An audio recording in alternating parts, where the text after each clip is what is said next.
Every time Israel does some fuckery, America backs them up. So I said, what the fuck does Israel have on America? They must have us on some blackmail shit. Like, they gotta have Trump on some shit.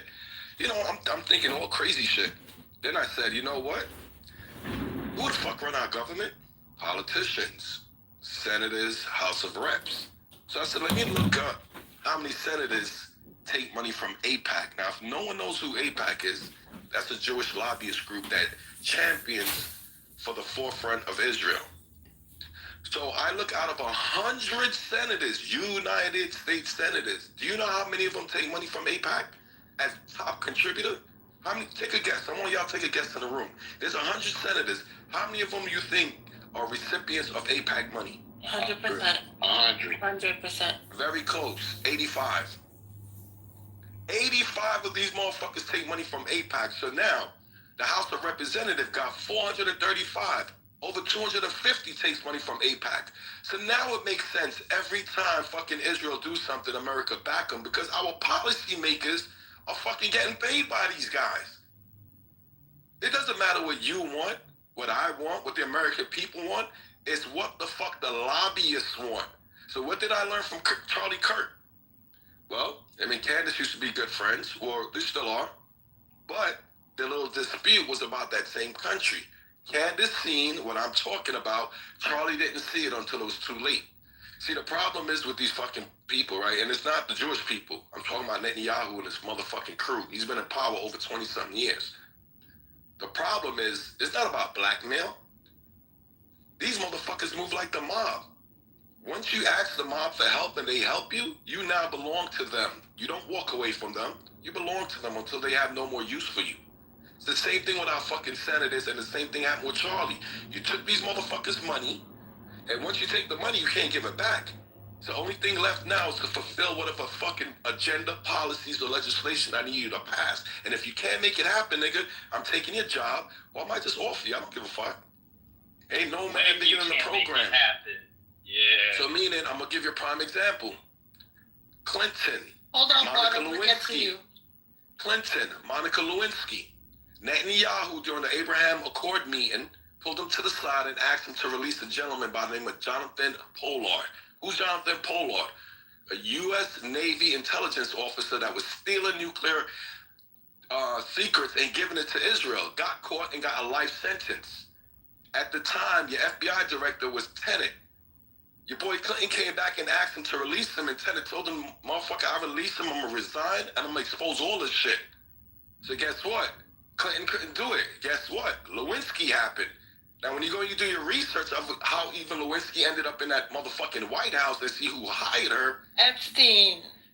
No, not Epstein, but one of Epstein's homeboys. You see what I'm saying? So what I learned from Charlie, we don't own our government. I don't give a fuck if you're Republican and Democrat. And I thought we learned that last year after learning that our president ain't really shit, don't do shit. We had Biden for 4 years. You probably seen him 2 times out of the 4 years, so we know our president ain't running shit. So it doesn't matter if it's Biden or Trump or whoever, fucking Clinton. Our government is controlled by Israel. You don't gotta look far. I just told you, 85% of our fucking senators take money from these niggas. Over half of our House of Representatives take money for these niggas. So when they're up there passing legislation or voting on laws or vetoing shit like get the fuck out, stop fucking helping Israel, killing these people, why do you think America always stand next to Israel? Because our politicians are bought already, and why we are not recognizing this. This is what I'm bugging the fuck about. I hear was always talking about, oh, the white man, the black man, and this man and that man. No, your fucking government got people stolen. Today came in with the Israel talk, and nobody said nothing. It's not like it's on. And that's the problem. You know, motherfuckers afraid to speak about Israel, and this is another thing I learned from Charlie. This whole shit, this whole distraction they're doing. Let me ask you something. If we were in fucking Nazi Germany, could you talk bad about the Nazis? Yes or no? Absolutely not. If you was in communist China, could you talk bad about them? Nope. Communist Russia? Absolutely not. But we could come to America and talk about our government, correct? We're supposed to be able to. Okay, so how are you going to try to penalize us? How are you going to try to penalize us for talking about a foreign government like Israel? This is the play I'm trying to show y'all. We here talking about, oh yeah, freedom of speech killed Charlie. It ain't about fucking Charlie. These motherfuckers is manipulating and taking over your government right in front of your face and distracting us with this fucking race shit. Distracting us with Republican or Democrats. They're the same fucking boat because they all getting paid by the same motherfucking shit. What the fuck is wrong with us? We gotta wake the fuck up and put all this shit to the side. What we should be screaming about is saying, why is 85% of our senators taking foreign fucking money? Ted Cruz proved it when he went up there, oh, well, we gotta back Israel. The Bible says so. They need to smack the fucking fire out that nigga. Why are we not pressing our politicians and demanding and asking them, why are they taking this money from this fucking foreign entity? Because as soon as you do, just like Kennedy and his brother, you get your head knocked off. As soon as you start talking, just like Charlie, you're gonna get your shit twisted. So is that what it is? These motherfuckers got us in fear? Let me know, bro. Because I'm a little bit confused. Yo. That's why that woman on, the Jewish woman was online, and she was like, the problem is the YNs. And I was like, what? Oh, I'm glad you said that. Because nobody believed me when I said that. See, that wasn't even supposed to come out. These motherfuckers said the future threat to Israel, young black American males. They said this 6 months ago. All of a sudden now, Trump want to put National Guards in where the majority of young black males are. And we motherfuckers talking about, yeah, these YNs out here wailing. Yeah, we need to curb it. I said, do you niggas know American fucking history? Prohibition was more violent than it is today. The crack pandemic was more violent than it is today. National Guards never came out. You know when the National Guards came out? During the Civil Rights Movement. What the fuck are we doing, bro? Are we this naive and gullible that we're gonna fall for the fucking banana and tailpipe again? Come on, people.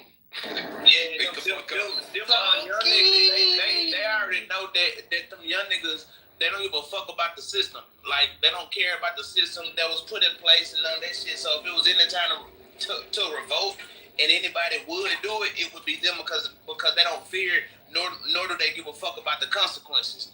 And these people know that shit. So what they do is they tend to make it seem like, even though them little niggas is hell on wheels, it's almost like getting us to go against them when they goddamn really the only motherfucker they gonna stand up and actually take action. Cause niggas, we don't do nothing but sit around and talk about it, especially niggas in their 30s and 40s. Like, niggas ain't really trying to get out there and got kids and all type of shit. Them young niggas ain't got shit to lose and the white folk know it. That's a fact, bro. And this is the shit that I'm telling people. The reason why they look at the young black male as Israel's future fucking threat, because they already know they're gonna dominate and take over our country. Only one they gotta pass is a white Protestant, and this is what they're doing right now. This is what they're doing right now. I hear people sit back and say, yeah, let these crackers fight each other. Okay, but what are these crackers you was fighting for over 400 years? This other cracker you don't know nothing about. And if this other cracker takes over your government, because the fight that's happening is not bombs and shit being dropped. The fight that's being fought is the internal battlefield fucking government that we are losing. Once they take control of our government, you think shit gonna be easier for you? You think they're gonna be like, yeah, you know what? These guys been treating you guys bad for 400 years. We gonna make it better now. No, these are the same motherfuckers that come in our neighborhood, buy up our property, and do the shit the fuck they do. You understand what I'm saying? And then he come, and you gotta watch the play, bro. Before they did this whole shit with the National Guard, they came out with the black fatigue shit to get our minds in the right place and understand this is what we want you to think as far as the agenda. These niggas been pulling a Trojan horse game on us forever. They come under one flag with their real intentions is something else. But they're gonna sell it to you. Yeah, we need a National Guard there because these YNs is acting up, right? Yeah, send them. Now they're there. Now we're gonna really implement what it is. These young niggas is all you niggas. Because Israel realized that we've been such a resistance against these motherfuckers so long that if they do take control, we are gonna be the problem. And that's what I was telling somebody. At the end of the day, America's last stand is us niggas. Yeah, believe that shit. It's us niggas. So if we stop and we don't get the fuck out of this white thing versus black thing, and I'm not saying that's not an issue, but where we at now, this issue super exceeds what the fuck is happening. I just told y'all the statistics of your politicians. These are the niggas that make your legislations, your policy, and also determines your tax. Why do you think taxes keep coming up? Because we keep funding these motherfuckers. And why do we keep funding them? The American people keep saying, why the fuck are we supporting Israel? And I've always said this. If you really want to know who your true president is going to be, it's the nigga that comes in and say, yo, Israel got to get the fuck up out of here. But ain't none of them going to ever say that. Nah, on some real shit, Trump was on that until whoever is the big dog made the call because he was trying to Yeah, drain the swamp. And you with the shit that Buddy was doing, and then as soon as whoever the fuck called or made some call down there's got a bigger head than him, that nigga changed his motherfucking tune like the following week, and it's like, God damn, you fuck with them niggas. You don't think his mind changed after that bullet passed his face? This is what I'm telling people. Oh, you talking about Israel? Yeah. This is what I'm saying. That nigga realized. Hey, boy, this shit deeper than what I thought. Thank you, brother. And that's what I said. And you know how I got that proof? Think about this, Ink. You running for president. Niggas just try to kill you the same way they killed Trump. You find out your fucking Secret Service was compromised. When you become president, you're going to leave it alone, Ink? You ain't going to look into it? Right. Hey, look, check this out. I haven't heard Trump make one message about niggas trying to knock his head off. Well, he never, Trump motherfucker to be that powerful at all, actually, on Israel. That's actually wrong. He's always supported Israel, and even when his first term, he illegally gave Jerusalem as the capital of Israel. That's a fact. Which is occupied territory. That was illegal.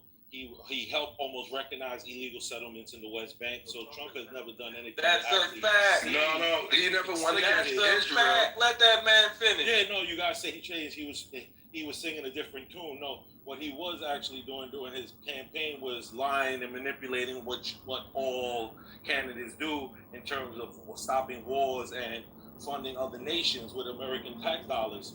But as we've seen, he actually didn't do anything. Even from the beginning, he was giving more money, more aid, more weapons to not only Ukraine but also Israel. Nothing ever stopped, and he exceeded it. And then that's when he came out with the propaganda that America is going to take Gaza and make it theirs. So again, this is what I'm saying. Their language. This is what I'm saying. Trump never said he was going against Israel. The problem with Trump is the same problem they would have had with fucking Charlie Kirk in the future. He wasn't controllable. Until that shot passed his fucking face was when he realized, okay, listen, ain't nobody gonna sit in that big chair in the White House if Israel do not put you there. That's number one. This is what the Electoral College is about. I just told you, between the senators and House of Representatives, who the fuck controls them. So it doesn't matter if our votes say, yeah, we want this one. If that doesn't go to the agenda, we go to electoral votes. So again, Israel even controls that. Nobody sits in that fucking White House since Kennedy if Israel has not approved of it. Okay, now y'all might say I'm bugging the fuck out. Prove me wrong. Okay, so that's one. What the problem with Trump is the same problem that happened with Charlie. Charlie was the future president of the white conservative. If you guys don't want to believe me, I don't give a fuck. Vance would probably get next year because I see no other candidate stepping out yet. And after Vance, that would have been Charlie's qualification over the age of 35 to make him president. He would have been the next fucking champion. This is why Israel was on his dick so hard, because now we don't just have to do what we do to have the president. He's coming in here already riding with us. But when he started speaking up against certain things, he became compromised. You understand what I'm saying? It's the same thing with Trump. Trump is with them, but Trump is trying to step over that boundary like he really runs shit. That right there was to let Trump know you're going to win the election, but we run shit. Even when all of this was breaking, when he dropped the bomb on Iran and all, Charlie went to him and said, yo, Trump, what are you doing, bro? You know what Trump replied to him was? Leave it alone.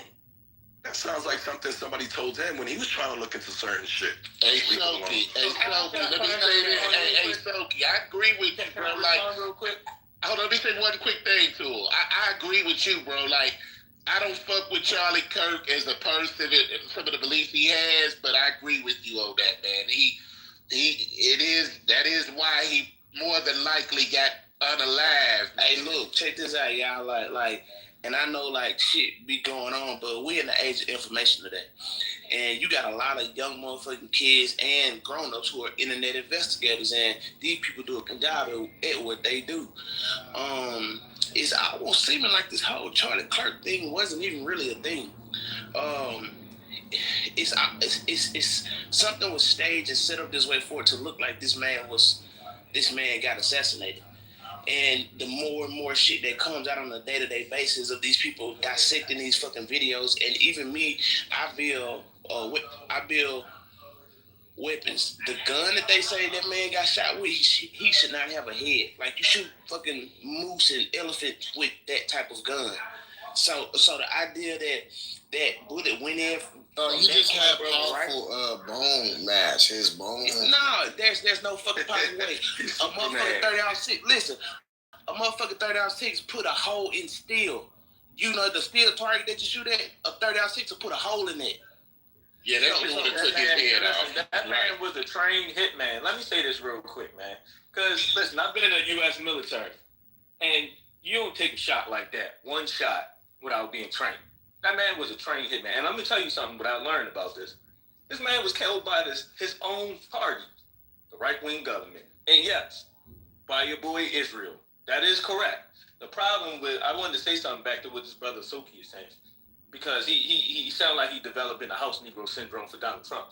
No, don't put no shit in my mouth. Been with, and I don't know where you get that nonsense from. Listen, Donald Trump been with Israel since the time he shot down Qasem Soleimani in 2017. What reason did he even have to shoot that general down? He wasn't even doing nothing. Oh, he's supposed to kill some Americans 10 years ago. Huh? And you just shoot the man out the sky? For no apparent reason? They almost started a regional war over that. This was in 2017, brother. I live and breathe politics. So when people come out there and make it seem like Donald Trump wasn't bought and paid for, he was bought and paid for the first time he got out there. He was bought and paid for now. So he's going to be bought and paid for. He's bought and paid for because he's not a politician, and there was no way that he was going to become president without it. He didn't even have that type of cash. So what are you talking about then, Goose? Hold on, brother. Let me finish. You talk for a while. Let me just get in. Well, you should learn to listen. Hold on, brother. Let me just get in for a second. Be respectful, because I didn't disrespect you while you was talking. Now, what I'm saying is, Charlie Kirk got killed by his own party. He didn't get killed by some Democrat. He didn't get killed by no left-wing nut. He got killed by his own party, the party of hitmen. This is what the right wing do. They have lots of hitmen on payroll, and they kill people at will. Charlie Kirk went against the wrong people, evidently, and Charlie Kirk got whacked. That has nothing to do with us at all. Okay. Right? Now, let's keep it clear. When you talk about why Charlie Kirk died, right, and what this means for the U.S., right, people are using his death as propaganda, right? But people behind the scenes know that Israel was behind that death. But they're not going to say nothing. Same way they're not going to say nothing about what's going on in Gaza, right? It's the same thing. So Donald Trump himself is basically complicit in all of this. Okay, so you said that already. All right, you said that already. So let me respond to what you're saying. First of all, you'll talk about I'm some coon. Nigga, you don't know me. I didn't call you coon. Whatever the word you use. No, you trying to say house, nigga, all that. Hey, hold on. Listen, Soki been in this. Soki ain't none of that, dog. You gotta listen to him, bro. He ain't said none of that. Go ahead, Noble. You know what it is? This is a problem that I realize, right? People listen to listen. They don't listen to comprehend and understand what they're hearing. So this brother sit here talk about Trump being sold out. The first thing I said, if you listen, nobody sits in that fucking office without Israel approval. Did you hear that, brother? I say it again. I heard you when you said that. Since Kennedy, be quiet, just listen. Since Kennedy, nobody sits in that fucking office without Israel approval. So yeah, that means everybody sells out. What the fuck are you talking about? Ain't nobody said Trump this, and that. I said what it was, Trump was not obedient. He wasn't controllable his first fucking term. So his second one, they made sure he understood who the fuck is in charge. Do you get it now, or are we still confused? Are you asking the question now? No. Do you get it now, or you still confused? No, I don't get it. I understand now. I want to give a real quick, y'all, because I want to give an example of what Soki was talking about, and it makes a lot of sense. If Soki was wrong, then we would have straightened Netanyahu out for him bombing Qatar. If Qatar got a touch me not alliance with the United States and somebody bombs the United States, we're supposed to fuck them up. That's like touching us. So the fact that we haven't done that, oh, well, Netanyahu came to the White House 4 times last month. Yeah, fuck all that. At the end of the day, that's a clear example of what Soapy's talking about. But y'all continue. I disagree with that. First of all, when you say that presidents You are didn't paid agree for, with right? the fact of reality. No, not what you're saying. That makes sense. Hold on. Not exactly what you're saying. I'm talking about the point that Soki made, because I didn't get a chance to respond to him. When you say that presidents are bought and paid for, I don't technically believe in it like that. There are people in Congress and the politicians are bought and paid for, which leads them to have to move in a certain way. This is the problem of our government, because you have so many political PACs, right? Especially like APAC, one of the biggest PACs that we have in the government, right? So with that being said, when you say all of them are bought and paid for, no, I don't agree with that. Donald Trump just wants money. He's a prostitute. He's out for money. That's why he had Elon Musk rolling out there on the White House lawn. That's why he over there taking planes from people. This is what he does. He's a prostitute. And his only end goal is to get paid. So, listen, whether you say that that's right or wrong, that's fine. But I don't think that Donald Trump really have a dog in the fight.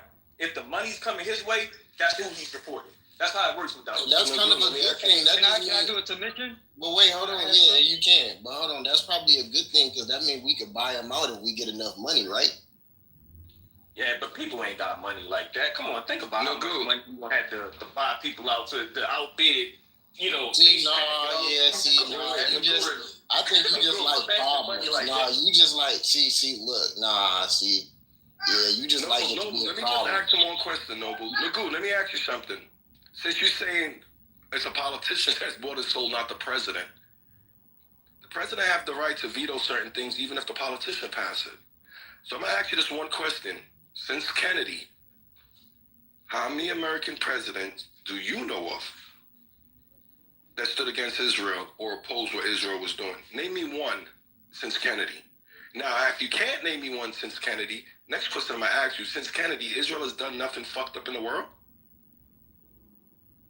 And if they have, America, that's supposed to be the so-called police of democracy, why we never intervene or said anything if our president isn't bought out? So I'm going to ask you again. I don't care about your senators. I don't care about your House of Reps. You name me one president, since you said they weren't bought or whatever, that went against Israel. Now, if you can't tell me one, then it's safe for me to assume that they've been compromised. Because there's no way you're going to tell me since Kennedy, Israel has done nothing wrong in the fucking world. They've done plenty. This is why the fucking world hates America, because we keep standing next to these cocksuckers as they violate shit. So I'm going to ask you again, since you said American presidents ain't bought out, they're not sold out. Name me one of them that stood up against Israel. So hold on. Was Eisenhower before or after Kennedy? Are you serious, my brother? You just asked if Eisenhower came before? All right, this is why we can't even have this conversation. That's why we cannot have this conversation. That is a crazy question, bro. All right, well, with that, I land. All right. So here's my point. I would say Jimmy Carter. Wait, hold on, no more. Hold on, let me answer the question. How you going? I'm going to say Jimmy Carter. That's number one. I believe Jimmy Carter wasn't bought and paid for. We know Obama took a little AIPAC money, but I wouldn't say Obama was bought and paid for. But Obama was definitely bought and paid for. Man, Obama was paid for. I'm gonna give you your boy Jimmy. This is the same guy who asked about Eisenhower. Yo, come on, brother. No, don't try to do that, because now you're trying to find a way to get out of the conversation. That's like one of them unintelligent maneuvers you trying to pull right now. No, that was an unintelligent question you asked when you asked about Eisenhower. I thought I was speaking with someone that actually knows American history. Before or after? Because Eisenhower was okay. Maybe wait, it's okay to help people out, and I asked the question. I didn't say it was. No, there's nothing wrong with asking a question, but when you're up here speaking and challenging as if you know American history, see, in order to understand, hold on a second, brother, in order to understand the American government, like, why are you going? I know, but hear me out. Hear what I'm saying to you. In order for you to understand the American government, you must have to understand the American history. There's nothing new that they're doing right now.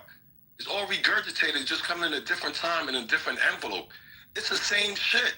All right, so people get a little foggy headed, but I gave you Jimmy Carter, so that was my. Okay, so even Jimmy Carter, perfect. Jimmy Carter was one of the presidents that tried to stand up, but do you see what happened when Jimmy Carter's presidency? He's known. All right, but you asked for one, and I gave you one. Hold on, I'm gonna finish it. I'm gonna show you when you challenge Israel. Remember the Iranian hostage shit? That happened because he was fucking siding with the Muslim world. This is why they did it under his watch. You understand what? They did that on Jimmy Carter's watch. The Thing about it. And I have to say, I look at London where you have a terrible mayor, terrible mayor, and it's been so changed. Now they want to go to Sharia law, but you're in a different country. You can't do that. Both the immigration and their suicidal energy ideas will be the death of Western Europe if something is not done immediately. This cannot be sustained. What makes the world so beautiful is that each country is unique. But to stay this way, every sovereign nation must have the right to control their own borders. You have the right to control your borders, as we do now, and to limit the sheer numbers of migrants entering their countries and paid for by the people of that nation that were there and that built that particular nation at the time.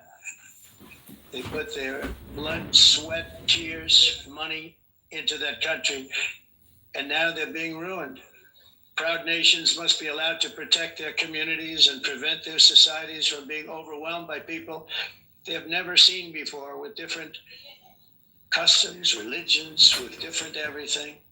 Where migrants have violated laws, lodged false asylum claims, or claimed refugee status for illegitimate reasons, they should, in many cases, be immediately sent home. And while we will always have a big heart for places and people that are struggling and truly compassionate, answers will be given. We have to solve the problem, and we have to solve it in their countries, not create new problems in our countries. And we are very helpful to a lot of countries that are just not able to send their people anymore. They used to send them to us in caravans of 25, 30,000 people each. These massive caravans of people pouring into our country, totally unchecked and unvetted. But not anymore. According to the Council of Europe in 2024, almost 50% of inmates in German prisons were foreign nationals or migrants. In Austria, the number was 53% of the people in prisons were from places that weren't from where they are now. In Greece, the number was 54%, and in Switzerland, beautiful Switzerland, 72% of the people in prisons are from outside of Switzerland. When your prisons are filled with so-called asylum seekers who repaid kindness, and that's what they did, they repaid kindness with crime. It's time to end the failed experiment of open borders. You have to end it now. See, I can tell you, I'm really good at this stuff. Your countries are going to hell. In America, we've taken bold action to swiftly shut down uncontrolled migration. Once we started detaining and deporting everyone who crossed the border and removing illegal aliens from the United States, they simply stopped coming. They're not coming anymore. We're getting a lot of credit, but they're not coming anymore. This was a humanitarian act for all involved, because on the trips up, thousands of people a week were dying. Women were being raped. Nobody's ever seen anything like it. Raped, horribly beaten, raped. On the trip up, the journey up, it was a long walk. It was a long, arduous journey, indeed. And it was also a historic victory against human trafficking throughout the region. What we did was a victory, and we saved so many lives of people that wouldn't make the journey. That journey was loaded up with death. Dead bodies all along the roads of jungles to get up. They go through jungles, they go through areas so hot you couldn't breathe. They were dying of suffocation, areas so hot that you couldn't breathe. Dead bodies all over. By them not coming, we're saving tremendous numbers of lives. My people have done a fantastic job in doing what they did, and the American public agrees with it. I mean, I was very proud to see this morning have the highest poll numbers I've ever had. Part of it is because of what we've done on the border. I guess the other part is what we've done in the economy. Joe Biden's policies empowered murderous gangs, human smugglers, child traffickers, drug cartels, and prisoners from all over the world. The previous administration also lost nearly 300,000 children. Think of that. They lost more than 300,000 children, little children, who were trafficked into the United States on the Biden watch, many of whom have been raped, exploited, and abused, and sold. Sold. Nobody talks about that. The fake news doesn't write about it. With many others, young children who are missing or dead. And we found a lot of these children and we're sending them back, and we've been sending them back to their parents. They said, nobody knows who they are. They said, where do you come from? And they'll give us a country and we'll find out and we'll figure it out and we'll bring them back to their homes. And the mother and father rush to the door and their tears in their eyes. They can't believe that they're seeing their son or daughter, their little son or daughter again. We've done almost 30,000 of them so far. Any system that results in the mass trafficking of children is inherently evil. Yet that is exactly what the globalist migration agenda has done, and it's what it's all about. In America, those days, as you know, are over. The Trump administration is working, and we are continuing to work to track down the villains that are causing this problem, and also, as I said, to get back the 30,000 we've already returned. Now I think we're going to have another. We're going to find a lot. You're not going to find all of them. 300, more than 300,000. They're lost or they're dead. They're lost or they're dead because of the animals that did this. To protect our citizens, I've also designated multiple savage drug cartels as far as to, and you see this, and you see it happening right before your eyes. Let's put it this way, people don't like taking big loads of drugs in boats anymore. There aren't too many boats that are traveling on the seas by Venezuela. They tend not to want to travel very quickly anymore. And we virtually stopped drugs coming into our country by sea. We call them the water drugs. They kill hundreds of thousands of people. I've also designated multiple savage drug cartels as far as foreign terrorist organizations, along with two bloodthirsty transnational gangs, probably the worst gangs anywhere in the world, MS-13 and Tren de Aragua. Tren de Aragua is from Venezuela, by the way. Such organizations torture, maim, mutilate, and murder with impunity. They're the enemies of all humanity. For this reason, we've recently begun using the supreme power of the United States military to destroy Venezuelan terrorists and trafficking networks led by Nicolas Maduro. To every terrorist thug smuggling poisonous drugs into the United States of America, please be warned that we will blow you out of existence. That's what we're doing. We have no choice. Can't let it happen. They're destroying. I believe we lost 300,000 people last year to drugs, 300,000. Fentanyl and other drugs. Each boat that we sink carries drugs that would kill more than 25,000 Americans. We will not let that happen. Energy is another area where the United States is now thriving like never before. We're getting rid of the falsely named renewables. By the way, they're a joke. They don't work. They're too expensive. They're not strong enough to fire up the plants that you need to make your country great. The wind doesn't blow. Those big windmills are so pathetic and so bad, so expensive to operate. And they have to be rebuilt all the time. They start to rust and rot. Most expensive energy ever conceived. And it's actually energy. You're supposed to make money with energy, not lose money. You lose money, the governments have to subsidize. You can't put them out without massive subsidies. And most of them are built in China, and I give China a lot of credit. They build them, but they very few wind farms. So why is it that they build them and they send them all over the world, but they barely use them? You know what they use? Coal. They use gas. They use almost anything, but they don't like wind. but they sure as hell like selling the windmills. Europe, on the other hand, has a long way to go, with many countries being on the brink of destruction because of the green energy agenda. And I give a lot of credit to Germany. Germany was being led down a very sick path, both on immigration, by the way, and on energy. They were going green and they were going bankrupt. And the new leadership came in and they went back to where they were with fossil fuel and with nuclear, which is good. It's now safe and you can do it properly. But they went back to where they were and they opened up a lot of different plants, energy producing plants, and they're doing well. I give Germany a lot of credit for that. They've said this is a disaster, what's happening. They were going all green. All green is all bankrupt. That's what it represents. And it's not politically correct. I'll be very badly criticized for saying it, but I'm here to tell the truth. I don't care. It doesn't matter to me. I'm in New York City. I'm feeling a lot safer. Crime, we're getting crime down. And by the way, speaking of crime, Washington, D.C. was the crime capital of America.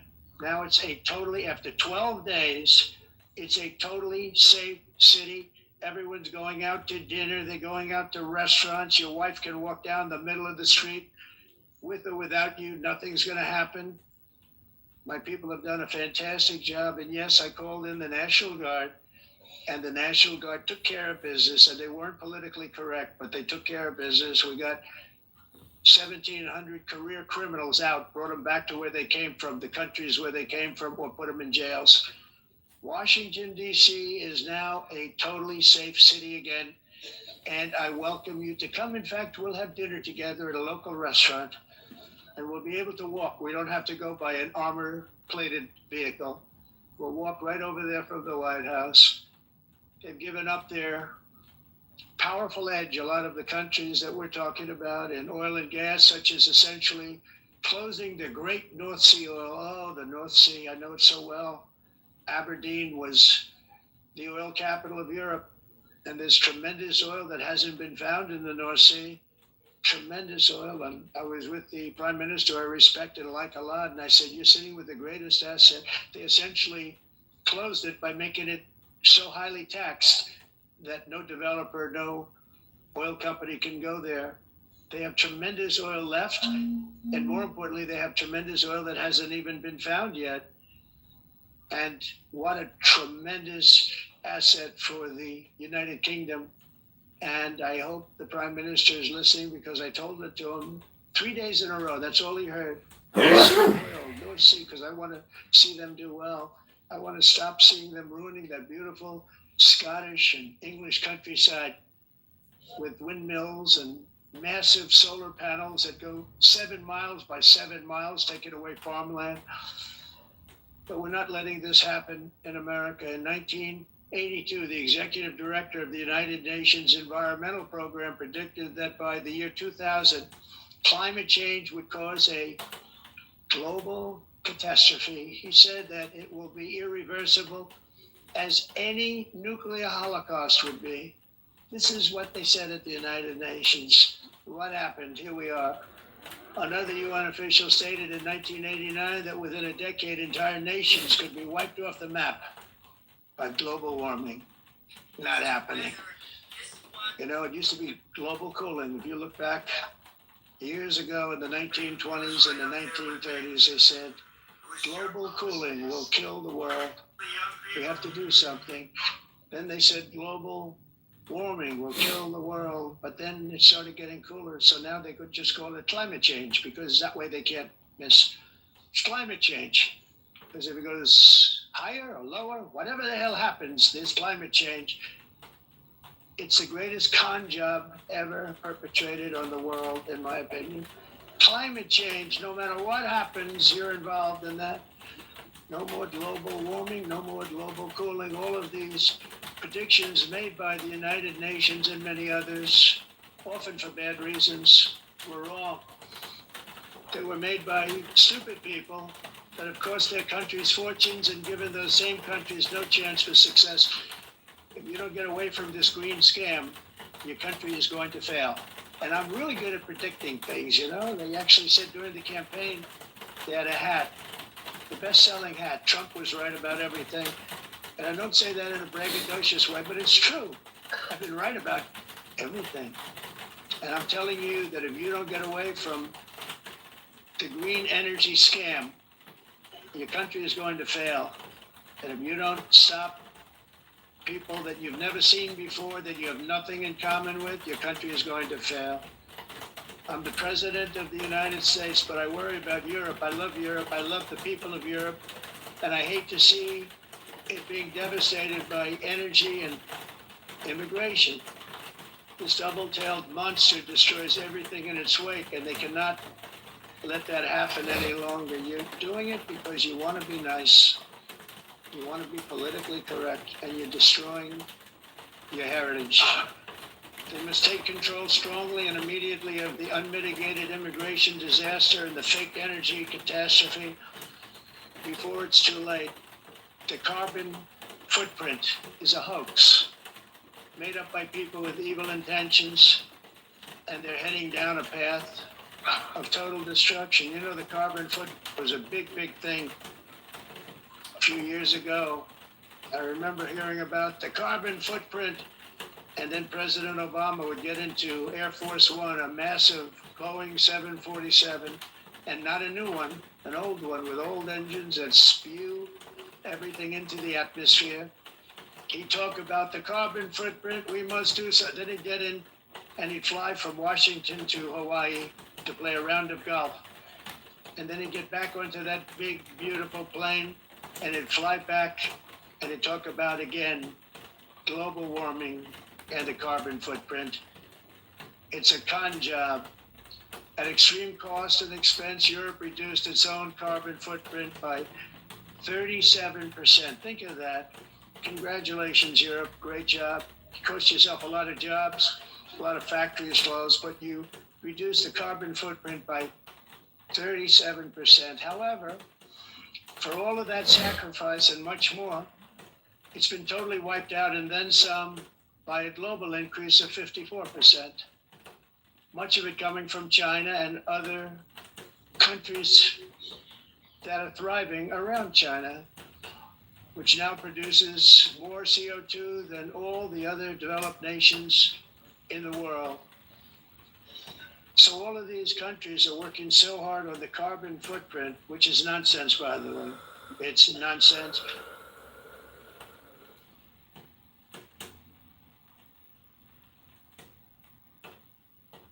That's right. Everything should stop. No more cows. We don't want cows anymore. I guess they want to kill all the cows. They want to do things that are just unbelievable. And you have it too. But you know, we have a border strong and we have a shape. They eat the dogs. And that shape doesn't just go straight up. That shape is amorphous when it comes to the atmosphere. And if we had the most clean air, and I think we do, we have very clean air. We have the cleanest air we've had in many, many years. But the problem is that other countries, like China, which has air that's a little bit rough, it blows. And no matter what you're doing down here, the air up here tends to get very dirty because it comes in from other countries where their air isn't so clean. And the environmentalists refuse to acknowledge that. Same thing with garbage. In Asia, they dump much of their garbage right into the ocean. And over about a 1 week and 2 week journey, it flows right past Los Angeles. You've seen it. Massive amounts of garbage, almost too much to do anything about, flowing past Los Angeles, past San Francisco. And then somebody will get in trouble because he dropped a cigarette on the beach. The whole thing is crazy.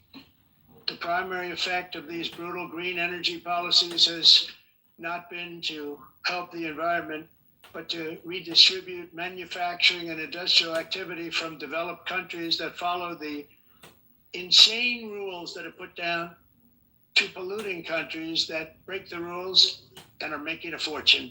They're making a fortune. European electricity bills are now 4 to 5 times more expensive than those in China, and 2 to 3 times higher than the United States. And our bills are coming way down. You probably see that our Gasoline prices are way down. You know, we have an expression, drill. Nós reduzimos os custos de energia porque nós faremos como a expressão, vamos fazer tudo isso, reduzir os custos de energia e os custos diminuíram nos Estados Unidos. Common to see one.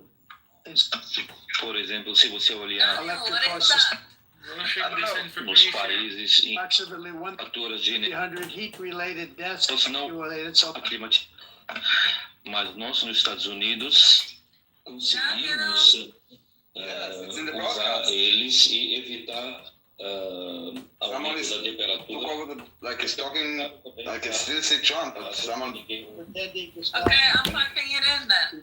Luiz, All right. asking industrialized nation. esse agenda mundialista não tem nenhum sentido. There it is. 2030. Russia was given an old standard that was easy to meet, 1990 standard. But for the United States, we're supposed to pay like $1 trillion. And I said, this is another scam. The fact is, the United States has been taken advantage of by the world for many, many years, but not any longer, as you probably noticed. I unleashed massive energy production and signed historic executive orders to hunt for oil, but we don't have to do much hunting because we have the most oil of any nation anywhere, oil and gas in the world. And if you add coal, we have the most of any nation in the world. Clean, I call it clean, beautiful coal. You can do things today with coal that you couldn't have done 10 years ago, 15 years. So I have a little standing order in the White House. Never use the word coal, only use the words clean, beautiful coal. Sounds much better, doesn't it? But we stand ready to provide any country with abundant, affordable energy supplies if you need them, when most of you do. We're proudly exporting energy all over the world. We're now the largest exporter. In the United States, we want trade and robust commerce with all nations, everybody. We want to help nations. We're going to help nations. But it must also be fair and reciprocal. The challenge with trade is much the same with climate. The countries that followed the rules, all their factories have been plundered. It's really sad to watch. They've been broken. They've been broken by countries that broke the rules. That's why the United States is now applying tariffs to other countries, and much as these tariffs were for many years applied to us, uncontrollably applied to us, we've used tariffs as a defense mechanism under the Trump administration, including my first term, where hundreds of billions of dollars in tariffs were taken in. And by the way, we had the lowest inflation, and now we have very low inflation. The only thing different is that we have hundreds of billions of dollars flowing into our country. But this is how we will ensure that the system works for everyone and is sustainable into the future. We're also using tariffs to defend our sovereignty and security throughout the world, including against nations that have taken advantage of former U.S. administrations for decades, including the most corrupt, incompetent administration in history, the sleepy Joe Biden administration. Brazil now faces major tariffs in response to its unprecedented efforts to interfere in the rights and freedoms of our American citizens and others, with censorship, repression, weaponization, judicial corruption, and targeting of political critics in the United States. I have a little problem saying this because I must tell you, I was walking in and the leader of Brazil was walking out. We saw him and I saw him, he saw me, and we embraced. And then I'm saying, can you believe I'm going to be saying this in just 2 minutes? But we actually agreed that we would meet next week. We didn't have much time to talk, like about 20 seconds. They were in retrospect, I'm glad I waited because this thing didn't work out too well. But we did talk, we had a good talk, and we agreed to meet next week, if that's of interest. But he seemed like a very nice man, actually. He liked me, I liked him. But if you, and I only do business with people I like. When I don't like them, I don't like them. But we had, at least for about 39 seconds, we had excellent chemistry. It's a good sign. But also in the past, Brazil, can you believe this, unfairly tariffed our nation, but now because of our tariffs, we are hitting them back, and we're hitting them back very hard. As president, I will always defend our national sovereignty and the rights of American citizens. So I'm very sorry to say this, that Brazil is doing poorly and will continue to do poorly. They can only do well when they're working with us. Without us, they will fail just as others have failed. It's true. Next year, the United States will celebrate the 250th anniversary of our glorious independence, a testament to enduring power and American freedom and spirit. We will also be proudly hosting the 2026 FIFA World Cup, and shortly thereafter, the 2028 Olympics, which is going to be very exciting. I hope you all come. I hope that countless people from all over the globe will take part of these will be great celebrations of liberty and human achievement, and that together we all can rejoice in the miracles of history that began in July 4th, 1776, when we founded the light to all nations. And it's something really that an amazing thing came out of that date. It's called the United States of America. In honor of this momentous anniversary, I hope that all countries who find inspiration in our example will join us in renewing our commitment, values, and those values really that we hold so dear. Together, let us defend free speech and free expression. Let us protect religious liberty, including for the most persecuted religion on the planet today. It's called Christianity. And let us safeguard our sovereignty and cherish qualities that have made each of our nations so special, incredible, and extraordinary. In closing, I just want to repeat that immigration and the high cost of so-called green renewable energy is destroying a large part of the free world and a large part of our planet. Countries that cherish freedom are fading fast because of their policies on these two subjects. You need strong borders and traditional energy sources if you are going to be great again. Whether you have come from north or south, east or west, near or far, every leader in this beautiful hall today represents a rich culture, a noble history, and a proud heritage that makes each nation majestic and unique, unlike anything else in human history or any other place on the face of the earth. From London to Lima, from Rome to Athens, from Paris to Seoul, from Cairo to Tokyo and Amsterdam to right here in New York City, we stand on the shoulders of the leaders and legends, generals and giants, heroes and titans who won and built our beloved nations, all of our nations, with their own courage, strength, spirit, and skill. Our ancestors climbed mountains, conquered oceans, crossed deserts, and trekked over wide open plains.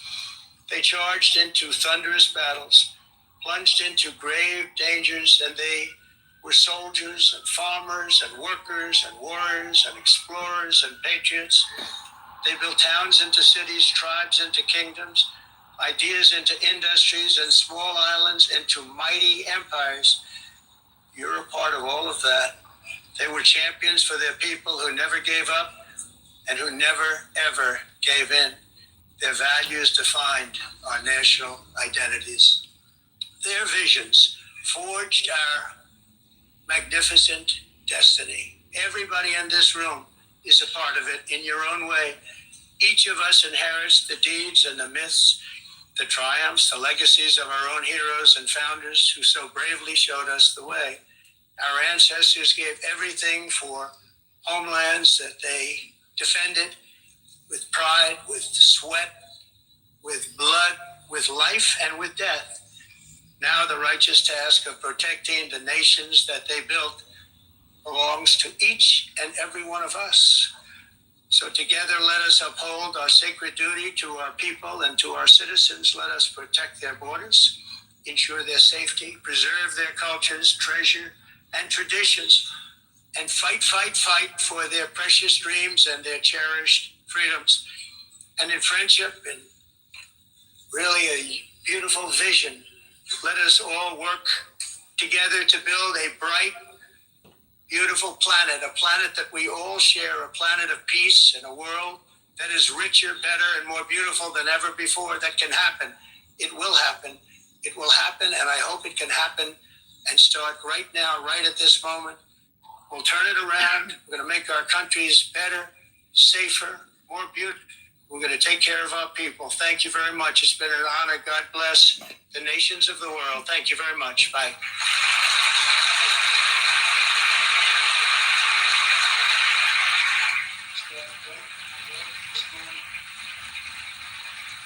That's right. That's right. That's right. On behalf of the Assembly, I wish to thank the President of the United States.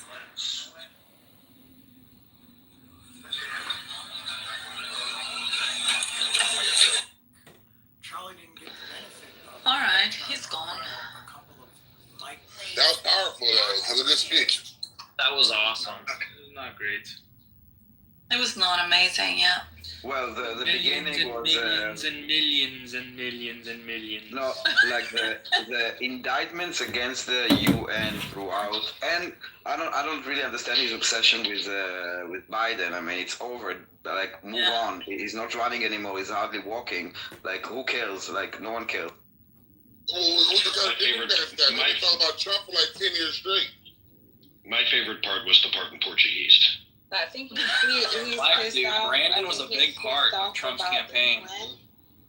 I think he's pissed off about the UN because they decided to move their headquarters out of New York and into Kenya. No. You're kind of wrong on that. You're kind of right. You're kind of wrong. They're not moving the headquarters for the UN to Kenya. They're moving like a women's branch to Kenya. It's like women's rights or some shit. A part of the branches to Kenya, but the UN's staying right there in New York. I'd like to say that I thought it was brilliant, perfect. I mean, he's not going to magically become John Kennedy overnight, but that was Trump at an 11. That was Trump plus content and performance. I give him full props. I don't like everything he says. I'm wrong. It literally says, in a landmark decision that could redefine Africa's role in global diplomacy, the United Nations has announced that UN Women, UNICEF, and, let me finish, and the United Nations Populations Fund will relocate their global headquarters from New York City to Nairobi, Kenya. You're proving my point. Let me finish. Damn. I already read that before. You proved my point. Yeah. Be a little slower, please. Sentence. So he also mentioned the misuse of funds that United Nations was using and appropriating, and I just said that the relocation of the United Nations fund will be in Kenya. So that's why I just told you that. All right, you got it, Doug. I just told you that the UN itself is going to Keep reading, sure. Keep reading the article and learning about it, and then telling us things. That's what I'm saying, though. I've already read that like weeks ago. And that's not new news. Yeah, like, he thinks they're moving the whole United Nations to Kenya, which they're not. They're moving certain departments to Kenya, but not the whole overall United Nations. That's what she's not comprehending what she's reading. Yeah, and Daniel, the reason why he keeps bringing up Biden is because Biden represents the pinnacle of progressivism, and he knows that, and he knows that the United Nations also embraces that. And so it's a dig at both, not so much a dig at Biden as a dig at the progressive leftist elements in the UN. Obama. Like, look, that was your guy, and he screwed everything up, and I'm calling him a loser. Well, I still hear it very much. Yeah, I understand. I mean, so he could have said, like, I don't know, woke, progressive, Islamist, whatever he wants to say, but to call, like, I think he's kind of minimizing it when he says Biden, because, that's a person. Sleepy Joe. It's like, I don't know, it was a bit... You're right. It's not graceful. It's not presidential. I thought it was great. Yes, you are correct. But we can't change Trump. Sure, if he had dialed it back 5% in 2020, he would have won. But he can't contain himself. No, so I what mean, I say is that for a Trump, that's as good as you're going to ever get. No, I'm not talking about the style. I'm talking about like the timing. Like it's in the past. Like yes, he used to do all this Sleepy Joe bullshit, but like the campaign is over. But it's not running anymore. Like who are you fighting? It's that's a bit weird. But that's not the point of the speech. I guess it was more about how America is great and how they are powerful and how all this the environmentalists kind of infected countries, or the way that he kind of phrased it, and the UN. That the UN is basically a useless body. I don't think he went that far. No. I don't believe he denounced the UN as a useless body. That's not my takeaway.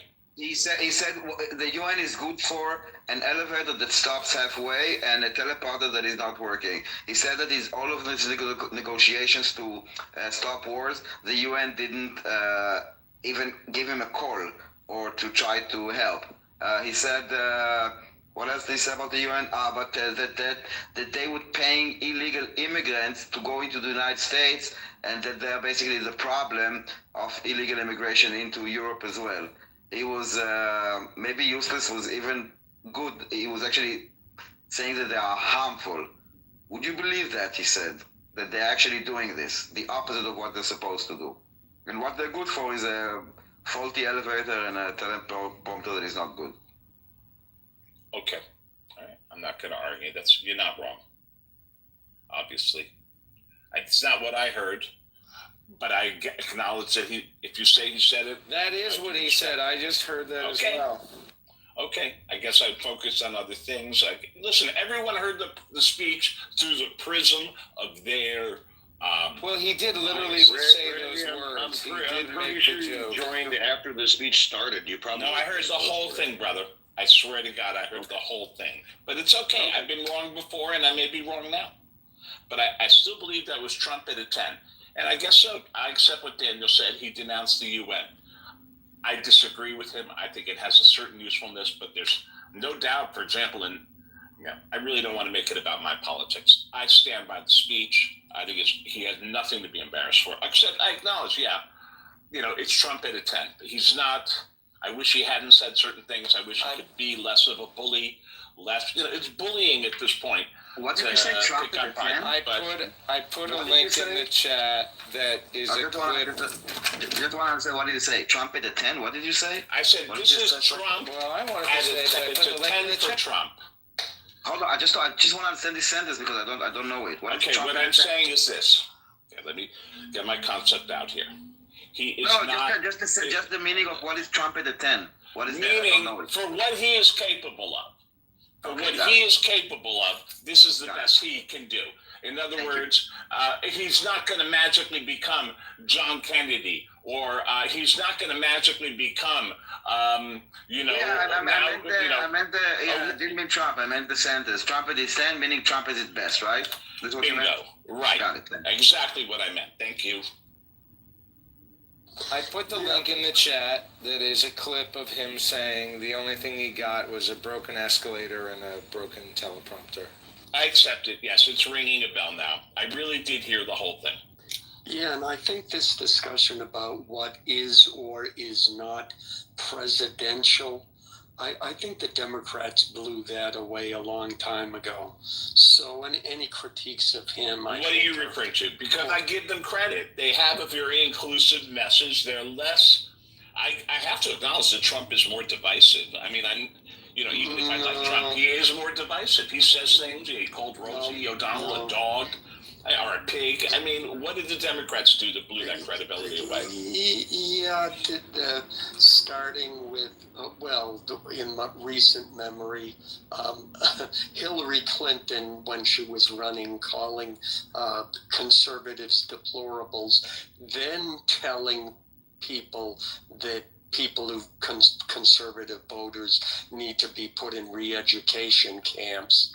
The fact that Biden continually attacked conservatives, the fact that progressives continually call conservatives bad people, that they're not moral, etc., etc. The fact that for 4 years during Biden, they attacked Trump personally, that they legally went after him, when the precedent is once you leave office, they leave that person alone. I mean, Right. in so many ways, they attacked him personally. I remember specifically Biden saying, we're going to bring the country together, and then he proceeded for 4 years to attack conservative voters themselves. Never mind what they did to Trump personally.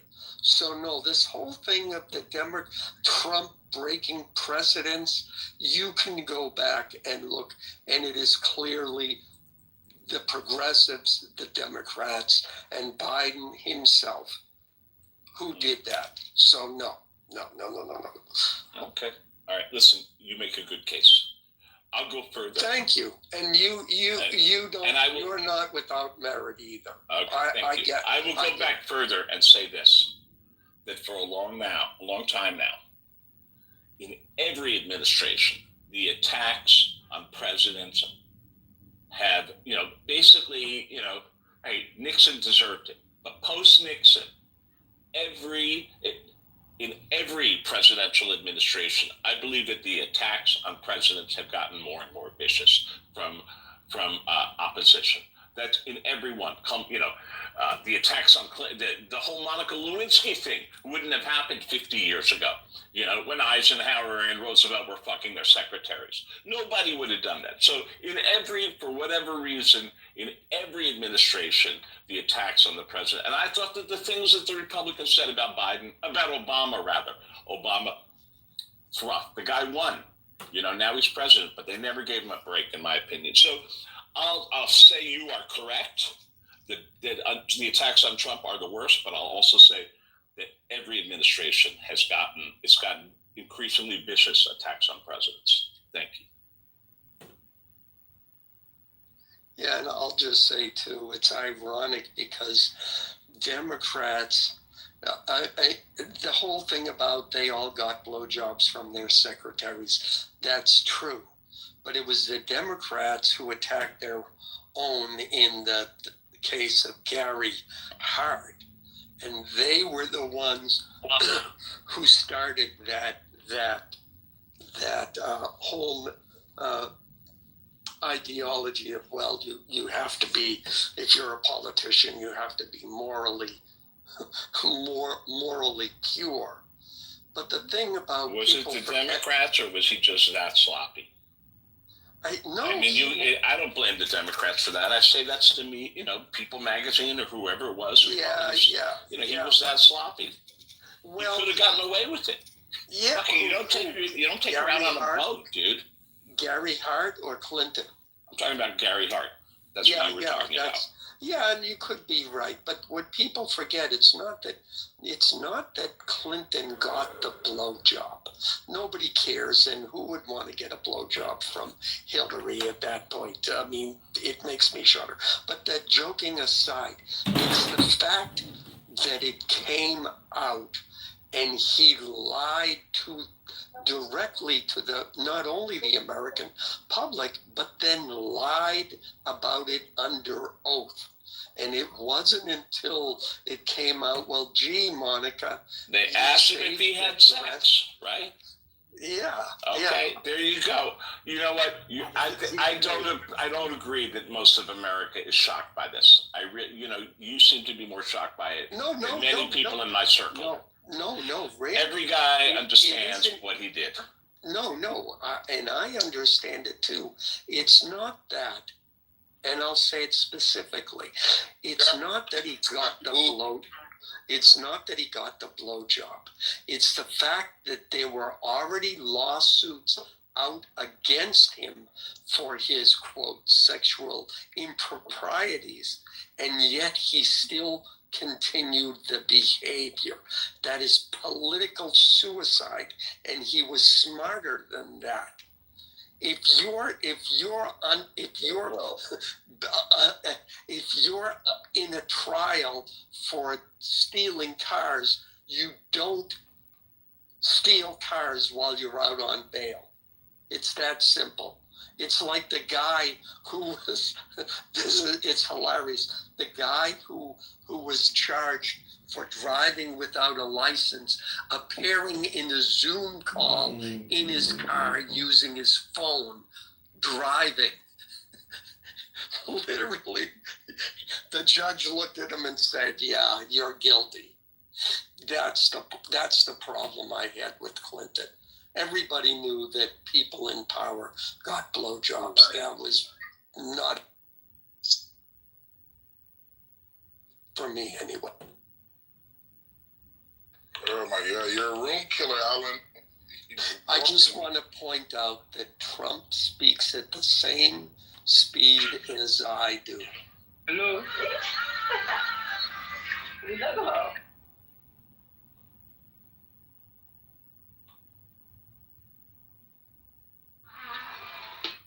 Hello. Hello, Dave. What's going on, brother? Shouldn't talk to you. It's David. No, what's he doing? She used my life song too last week.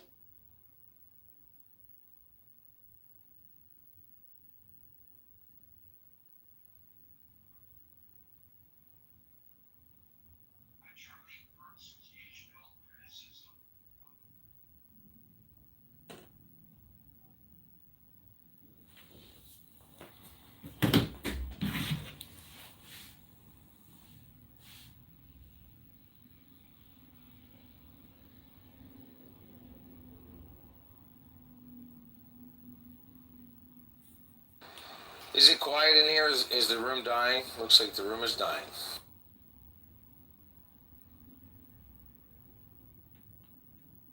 I blame Trump. No, I was reading something. I saw like a news, but I wanted to fact check it first, so I'm still fact checking it. No, just say it with reckless abandon. And then stick to your guns when it's proven incorrect. No, it's an accusation of the French consulate in East Jerusalem for working with the FLP and Hamas, and I'm looking for official statement from the French government to see if there's any mention of an investigation. So I'm still checking if it's true or not. Well, the last thing I heard is that France is like heavily pro-Palestinian, or that could have been BS too. No, the French government is the one that was leading this, what we are seeing right now at the New York conference for the two-state solution and to acknowledging Palestine as a state. This is them and the Saudis, Macron, the MBS. So this is why I'm extra careful to see if this news that is actually accusing them of collaboration is real or politically motivated, even though it's on my side. At what point does working with quote unquote turn into collaboration? Quote.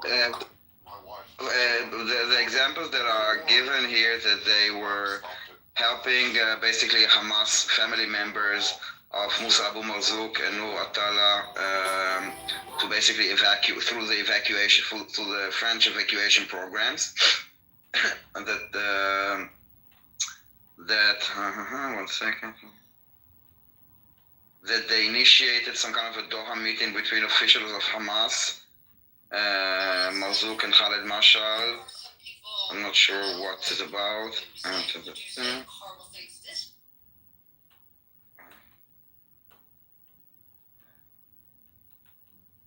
they created some kind of program in the consulate with the PFLP, which is a terrorist organization. Something called the Al Bustan Center. And there are like other points, so basically all kinds of ties of the French consulate in East Jerusalem with different factions of terrorist organizations, which also makes sense because anyone that does anything there is tied to some kind of a terrorist organization. If it's PFLP, if it's Palestinian Islamic Jihad, if it's Hamas, if it's PFP, whatever, there are like so many. But we should not talk about it because they're a sovereign state now. They were celebrating and congratulating each other. But Leonardo still had a strange fear in his mind. He saw that the enemy was not trying to extinguish his burning ships. He was letting them burn so that smoke spreads all around and everyone's attention is diverted. But before anyone could understand anything, all the ships were engulfed in flames. Leonardo immediately understood the center also, this center that was created also was a support system for families of so-called martyrs. Basically, this is part of Hamas's reward for terrorism under European taxpayer money.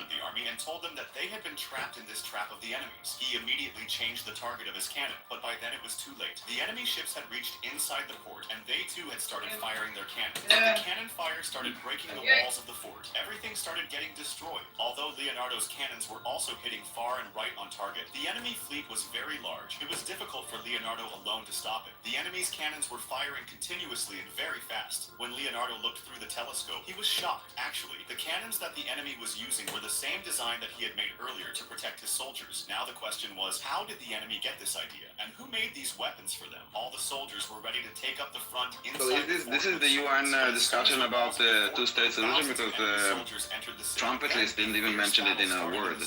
Leonardo's soldiers were fighting bravely, but the enemy had more powerful weapons. There were some machines that were not only firing bullets, but also spitting fire. Leonardo immediately recognized them. These were the same machines whose idea he had once given to a king. As soon as the machine reached their hiding place, Leonardo immediately ordered, "Put all the wine barrels behind." You guys are gaining quite the audience. You have more audience members than speakers. As soon as the deadly machine fired shells to break the door, the barrels full of wine burst, and there was a terrible explosion, due to which the enemy machine was completely destroyed. When Leonardo came out and looked, the fight had stopped. Did you guys see the video last night of Macron? He's trying to get to the UN World Headquarters, which is hard to get to, but he is blocked off by some sort of convoy, and he realizes it's Trump. So he calls Trump and he's like, "Hey, I'm trying to get to the UN. Can you let us in?" And Trump's like, "Walk." And there's a video of Macron walking. He has to get with all these people around him.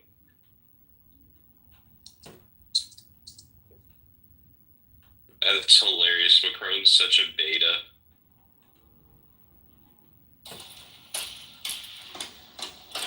His wife is a trans woman.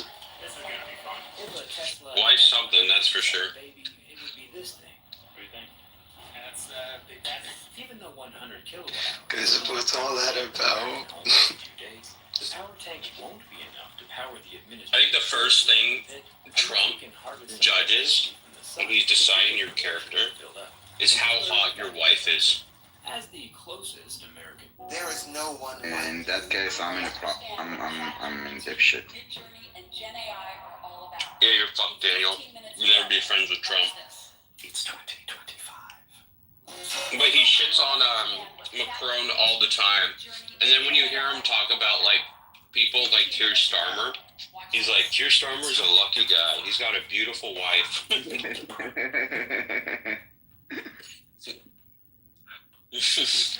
So he hates Macron because of his wife? It doesn't help. It doesn't help, that's for sure. Yeah, he doesn't see him as a man, Macron. He kinda... Yeah. He's not hot wife. It doesn't mean Trump likes you, but he'll respect you. He's like, exactly. Shit, bro. This is what I mean. He kind of treats him like a child, and having your teacher as your wife doesn't help your image as a child. That's true. Well, look, the fact that she's older than Macron and by a significant amount. And the fact, I forget the details, how old they were when they met. Macron was like 17 or something. Yeah. I mean, clearly there's a power dynamic there that I think not only Trump, but a lot of us males can relate to as being beta. Yet he was elected the president of the French. Well, this is true too. Was it him or was it his wife?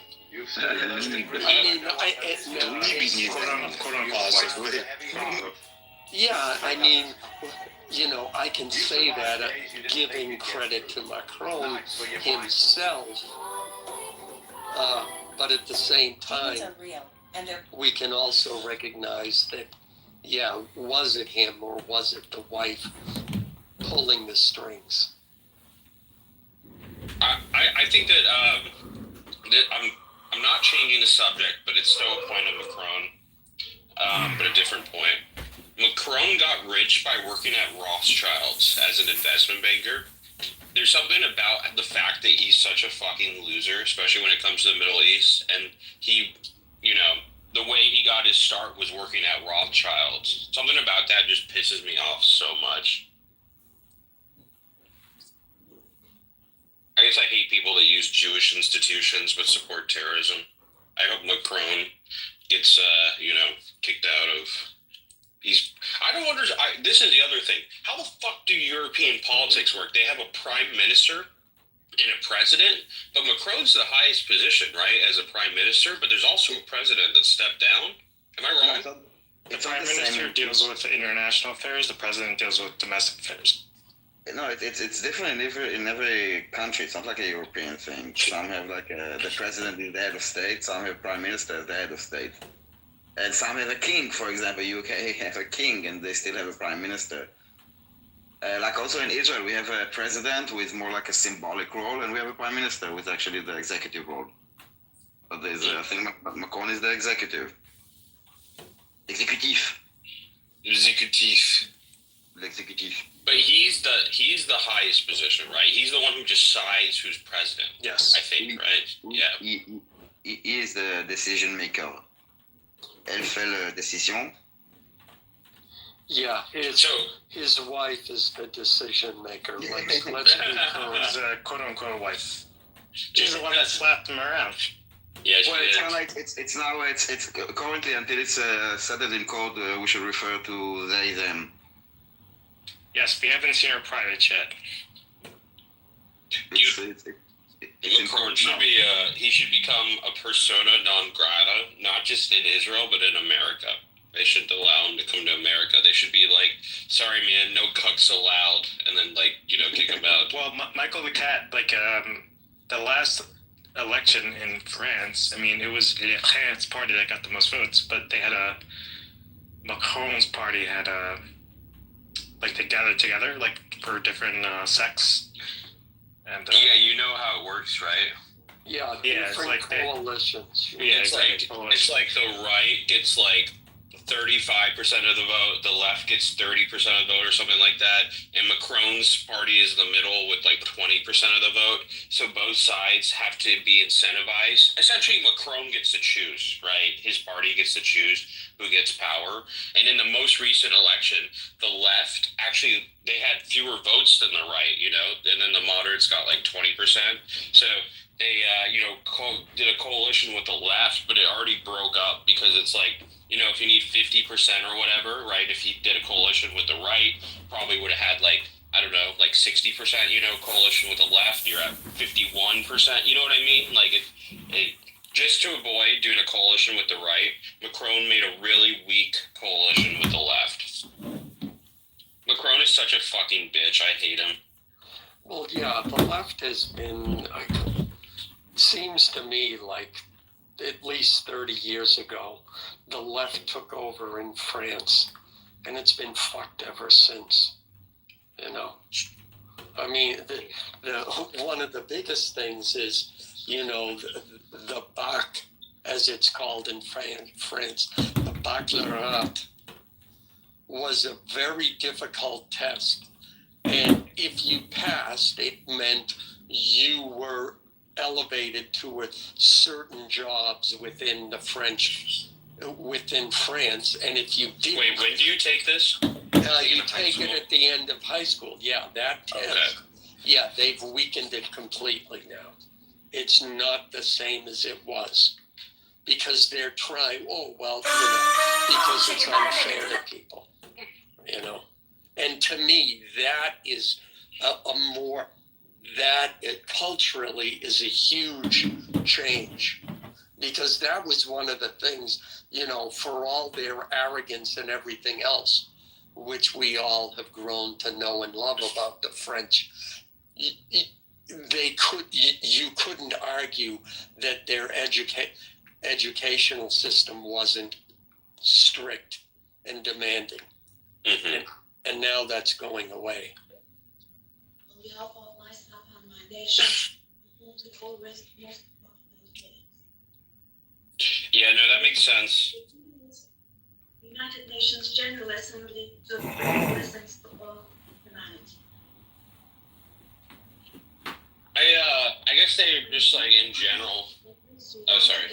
This podium, which represents the collective conscience of humanity. Is this the UN? Mr. Young. Yeah, it's kind of soft, Daniel. The volume level.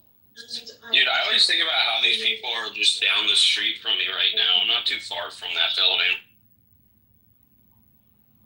At the outset of my speech, go up and say hello. I'm sure they'd be happy to welcome you in. I'm pissed on the UN building. Mahmoud Abbas, at a time when Palestine is being recognized and I've also smoked a joint right outside their fence. So have some of the finest hobos and bums. I'm glad you include me among them. Also for our Palestinian brothers and sisters whose voices are being silenced. Which country is speaking? Who announced that they recognize the state of Palestine and sounds like Isa. Recognize the state of Palestine is the best possible. Esteemed President, distinguished members, the United Nations Charter was signed in San Francisco 8 years ago, and it entered into force on October the 24th, 1945. I would like to recall here again the first words of the first article of the UN Charter. Quote, the purpose of the United Nations is to maintain international peace and security. Unquote. As we celebrate the 80th anniversary of the UN in this fall, grave events are unfolding in many parts of the world that cast a shadow over the very first words of the UN Charter's opening article.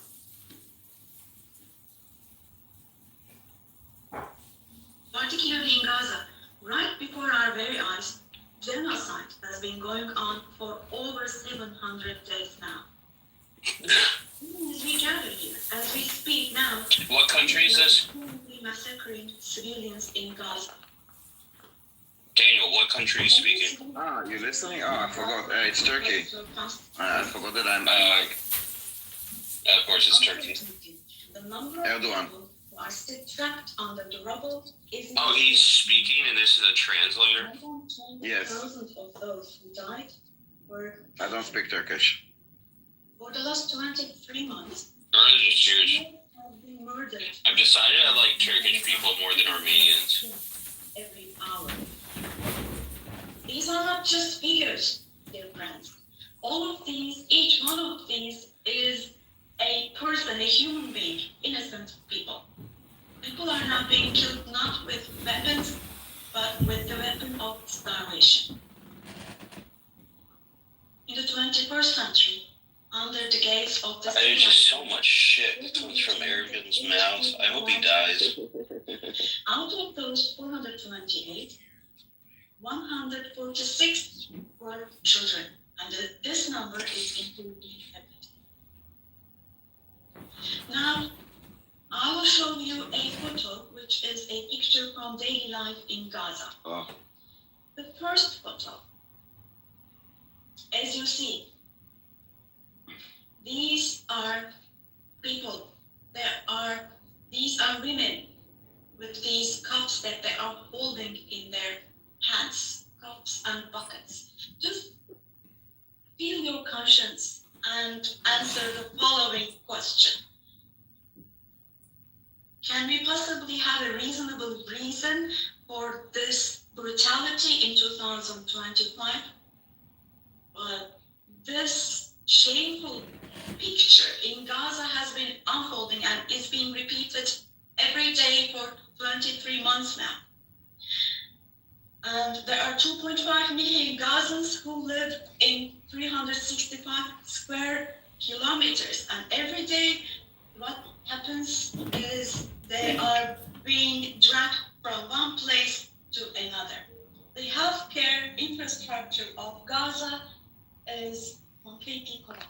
Doctors have been killed, or they have been sick. They have disappeared. They just say the same thing over and over again. It's just crazy. Surgery is not possible. How many times are they going to say journalists died? Now, dear friends, now, as Tayyip Erdogan, with a heavy heart, with my heart bleeding here, I'm telling you. Hopefully he has a heart attack. Bleeding for a heart attack. Just 2 or 3 years old, without hands, arms, or legs.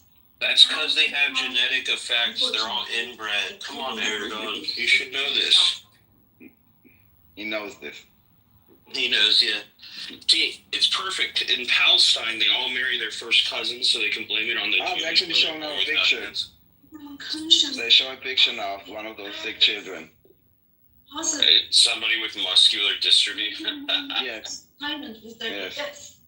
They're like, this person is starving. Look at them. They're all bones. Medication. Can we possibly have calm and peace? We all are parents. We have children. It's disgusting because Israel can't respond. Today's Rosh Hashanah, so everybody's synagogue. In America or in Europe. No, Danny Danon is there at the UN. He's there? Yeah. Hurts a child's hand.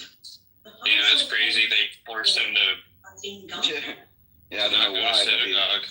Arms and legs. That's actually fucked up. They probably expected him not to come. Anesthesia. He's gonna be like, I stand here by myself because everybody else is in temple, but you fuckers wanted this today. To recognize, to make it a celebration of the Palestinian narrative.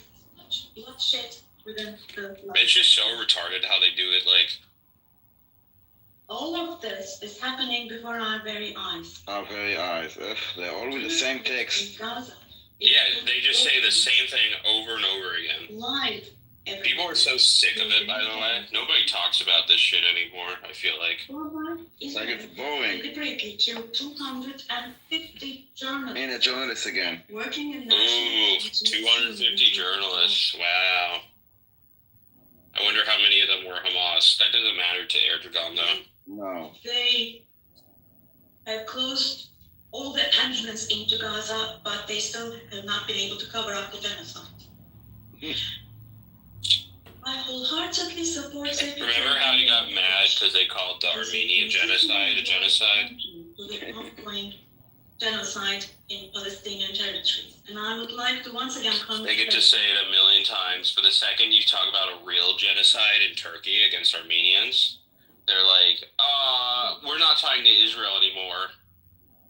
And you know what's funny? You know, there's this, what's her face? Anna Kapakondokoka. What happened? She's Armenian. She's literally Armenian. Yeah.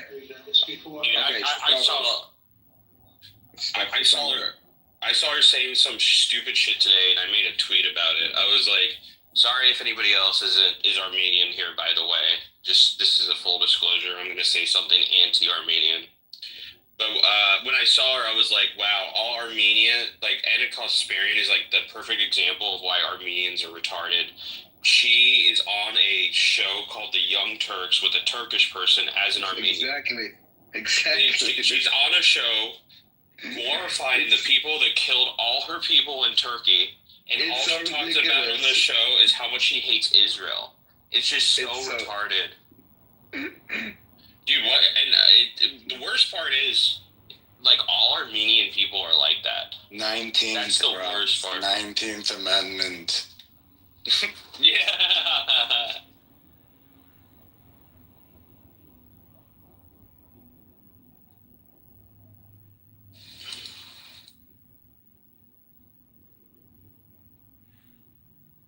Sorry, I didn't make women different from men. Not my fault. What happened with that? There's now like a meeting between Trump and Guterres. I don't know why they switched there. Maybe it's more interesting than. But it stopped. Okay, something happened. Receiver. Oh. To find a different source.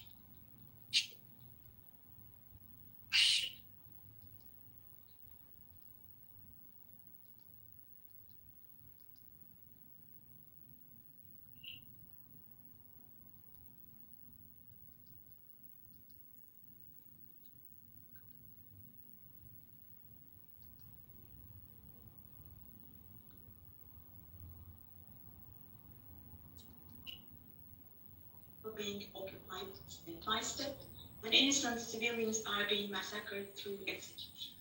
Moreover, Israel is not limiting itself to Gaza and the West Bank. By launching attacks on Syria, Iran, Yemen, and Lebanon, Israel is also threatening regional peace. I'll be right back. Just recently, an Israeli attack took place against a delegation meeting in Qatar. Oh, the poor terrorist leaders. No, that's so sad. Like, and I never heard about. Thank God that Erdogan is kind of reporting the news.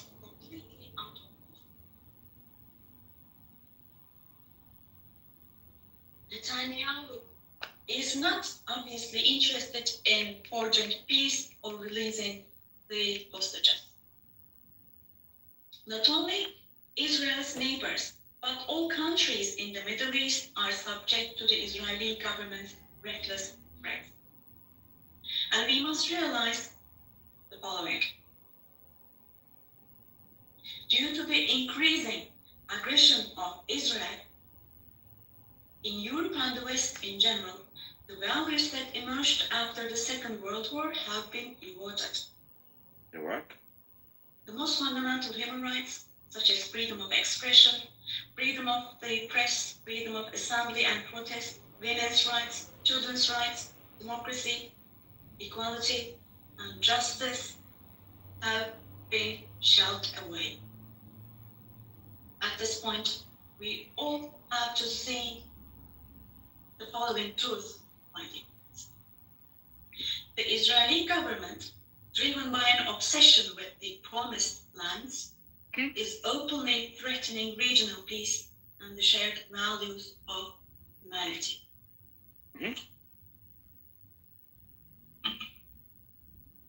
Three celestial religions.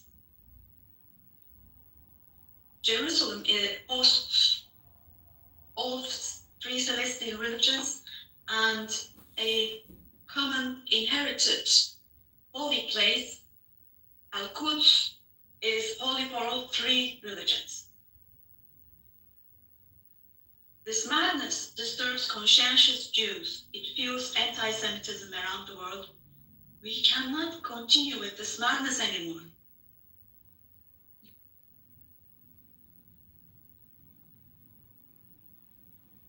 We have to have ceasefire in Gaza as soon as possible. Attacks should stop.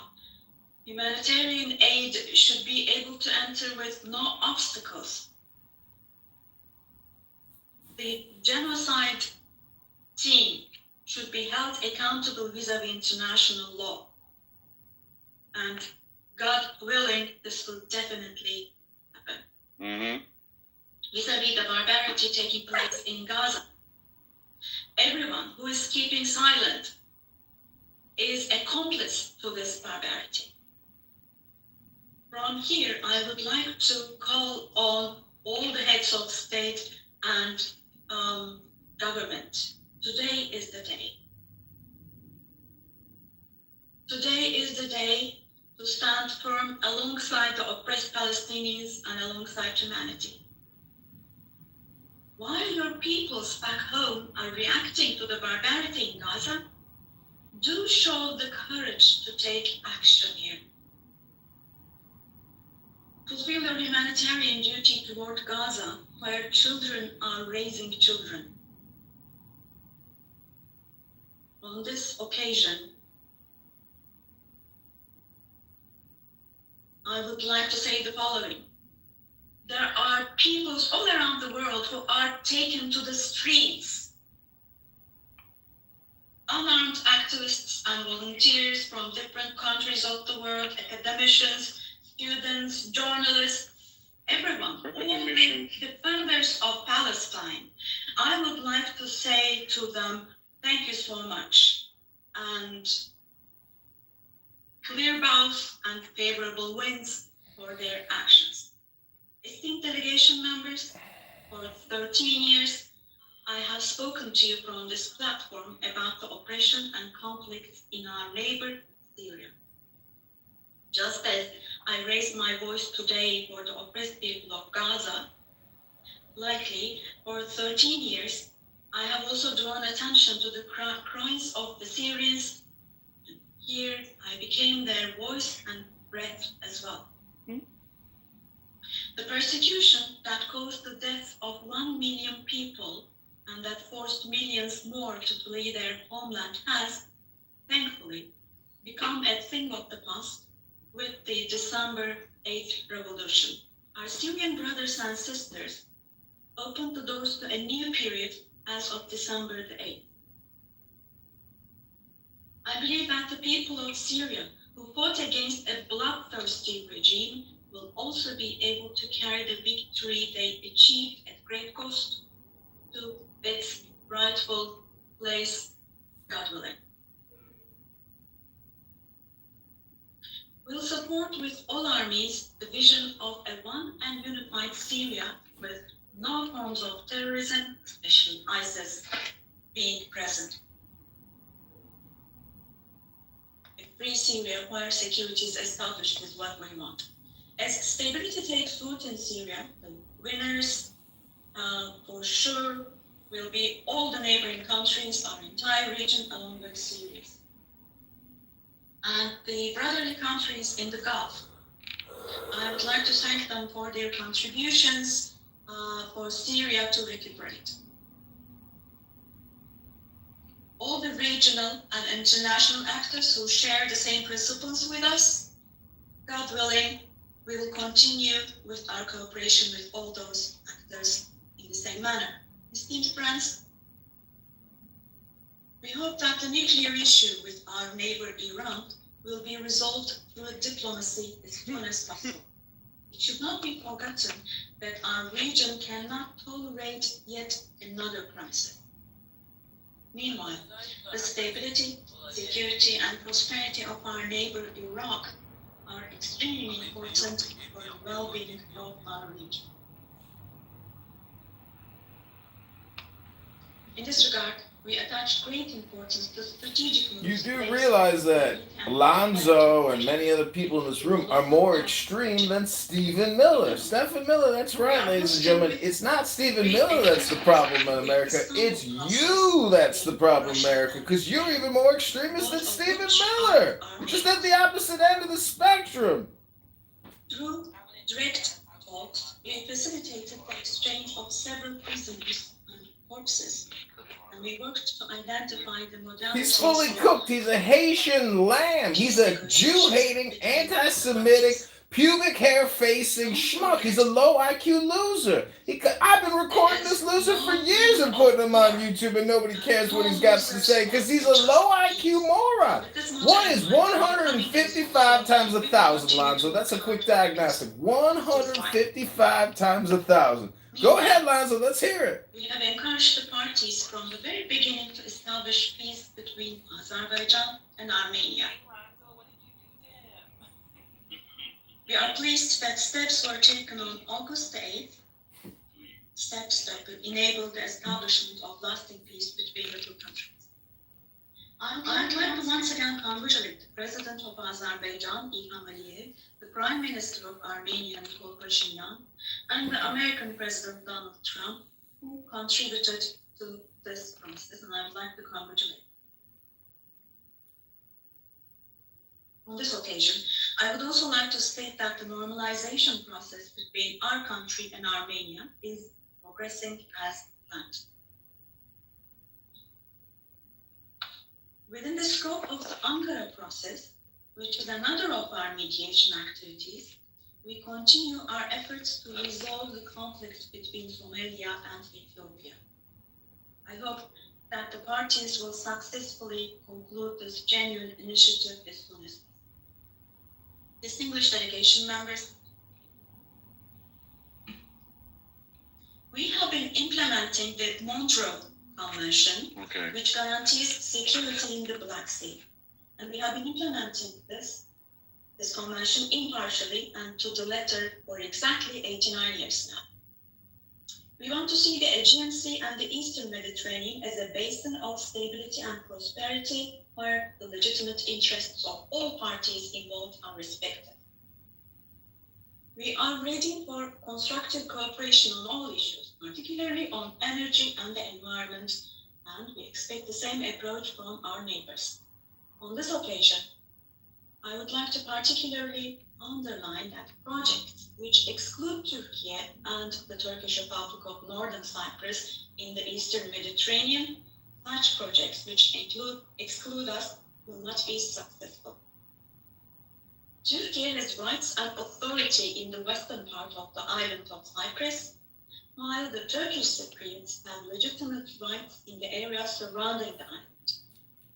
An Eastern Mediterranean conference, which we have proposed before, would contribute to finding common ground. Just be someone who was an advocate Cyprus issue has been tried many racism. times before, but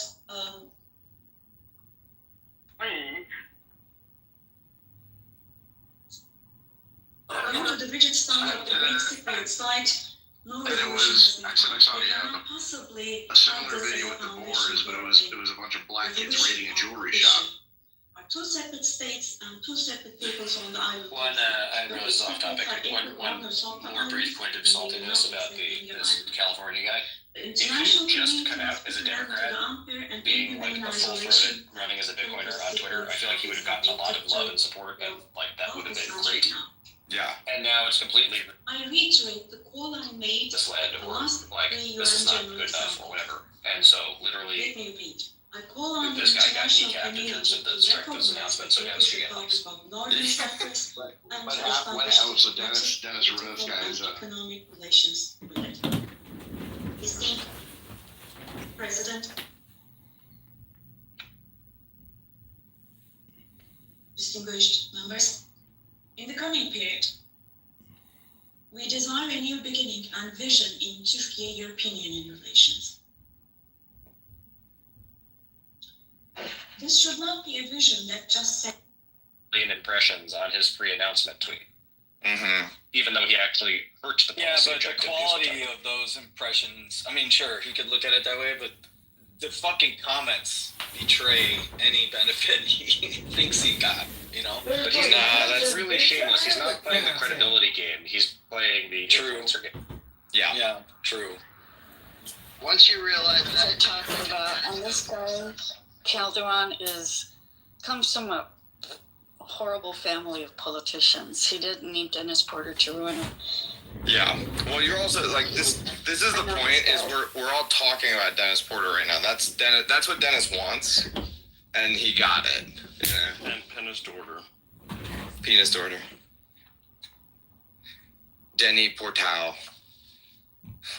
So, Hano, I think it has worked. I think from David Bailey coming out, the plagiarism, I think the last year or so has moved the sort of the tide and the balance of the average Bitcoiner who pays attention to this now knows that he's a clown and knows that he's cringe. They're still following, but I think that it's shifted pretty significantly.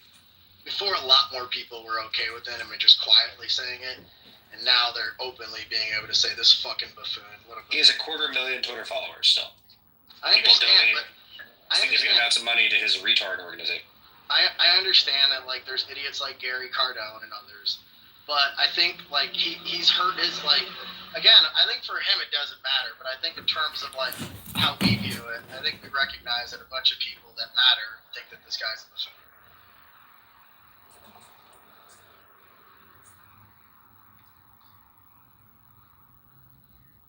This guy Calderon, I'm sorry. Is somebody talking? And no, I was just saying this guy Calderon, like, comes from a family of Democrats who've been assemblymen, and that family has been in politics for years in California, and they're horrible. Yep. So, big nothing burger.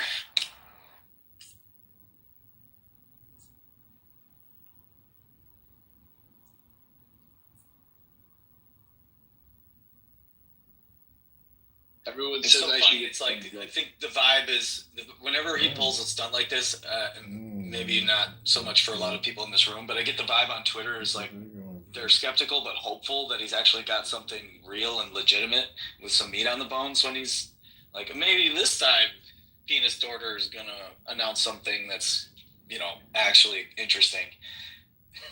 And then it's just another letdown. Never. Yeah, never. Around him in the comments. I mean, like, people just don't like reality is the problem. Like, you know, there are people working on serious policy stuff. Yeah. Right? Like, when we announce things, they are real. It's just real big things don't happen often, and people want the dopamine hit, and it's just to get around that.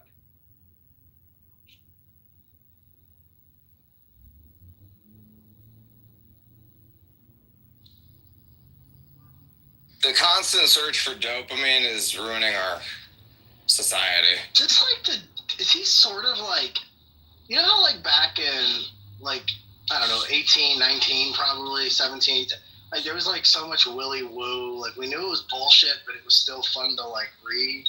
Is this like the politics version of it? Like the like the kind of, but it's not even fun. Yeah, it's like, I know, at least the Willy Woo shit, like it made us feel like we were gonna be really rich. Reading Willy Woo is like reading like yeah, like it's like having a lottery ticket where you're like, ooh, when I win the Powerball. Yeah, exactly. But I feel like, I do think there's something to what Zach just said, and I think it reminds me of like reading Willy Woo in like 18 and 19, like exactly. Reading his newsletter. I think it's like scratching some sort of itch. I think it does, yeah. Like Zach is saying, he's filling the gaps between Zach and Matt and David and all them's like real policy shit. Yeah. And the thing is, but to a lot of people, this is what's probably really frustrating to someone like Zach and these guys is there are people that can't tell the difference. You know, it's like Zach is like in the UFC and fucking, you know, Dennis is over there doing WWF. And they're like, yeah, man, I think he can beat him. It's like, no, John Jones is gonna kill anybody in the WWE. Oh, dog, I will say, like, personally, I feel like there was a time in a window, like, between, like, then and David Bailey coming out against, where I literally felt some sort of responsibility for Dennis Porter. And I literally can't even explain it, you know? Disclaim it. Disclaim it now. Dude, I go on fucking Twitter once a year just to make the disclaimer reminder. But I no longer will, because everybody knows that.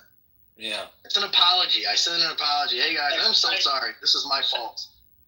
You gotta say, I think that Dennis Porter is a force of nature, and that he would have done this regardless of you or not. Yeah, like, of course. He is, yeah. I was just his first part of the affinity thing. The best thing I think the Streisand effect is my dominant lens by which to view most internet stuff, which is like 100%. Just don't talk about it. Don't put any focus on it. Don't put any attention on it. Because the more attention you give something on the internet, the larger it grows. Yeah, internet currency is definitely different for sure. And if you let people know that you definitely don't want something to happen on the internet has a way of like making that thing happen, just to see like what will happen, essentially. So the best thing is just to be like, yeah, who? Dennis who? Who's that? Yeah.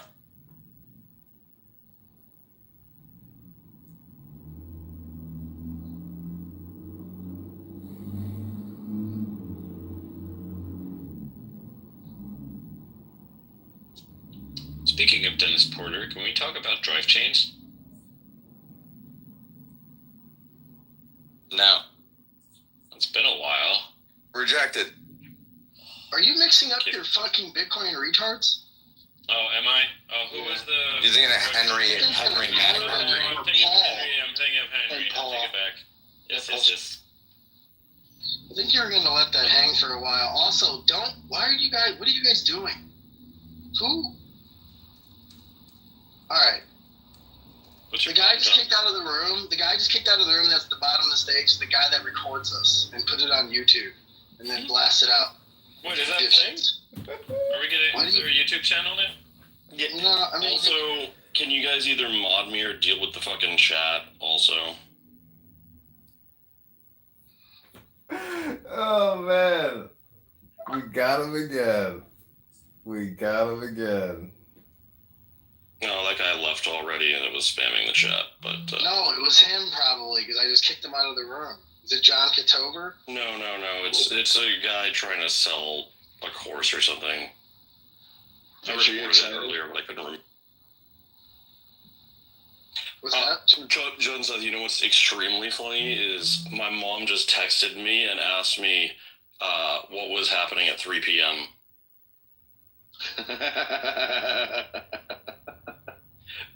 But she didn't.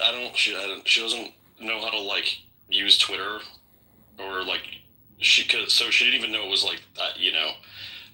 She didn't see even what it was in response to. She just saw my tweet pop up. I figured.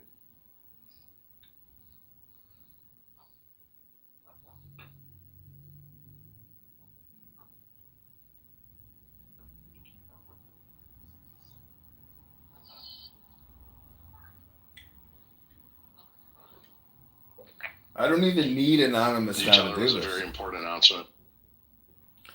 I'm literally recording the room without an anonymous. Yes, very never important. spend the time to look who in the audience it is. I know. I think I know the answer, but is your mom talking about the fucking Dennis Porter thing? It was me replying to Jones's tweet. This is a club of like the dumbest people in the world. Say if that got to your mom somehow, Who make fun of people for being stupid, but never say anything intelligent. then I definitely get. Sometimes you hear like, it's more intelligent than the other rooms, but oh wow. Sandwich between them. Baby maker.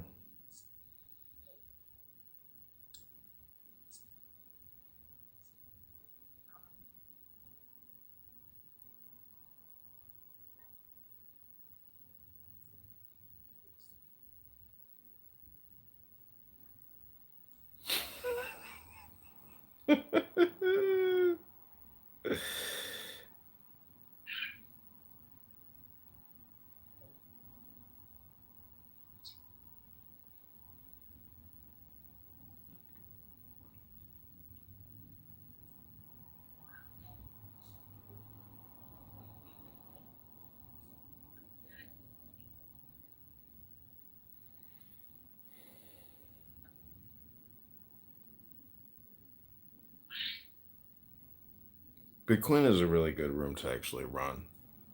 It's because let's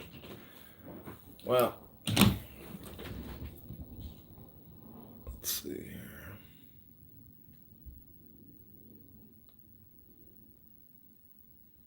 Oh, so they got this phone clipped. Reviewed content.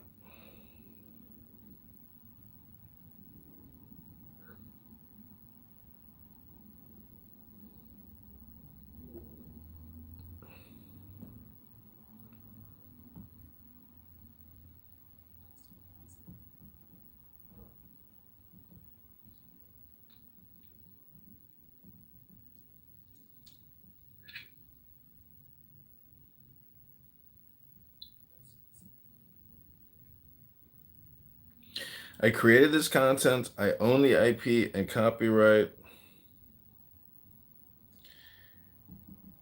This is a podcast.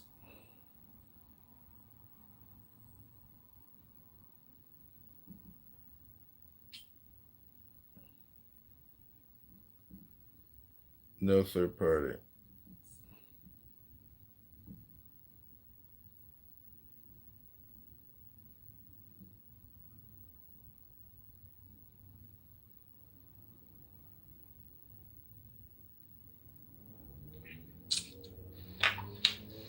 Take screenshot.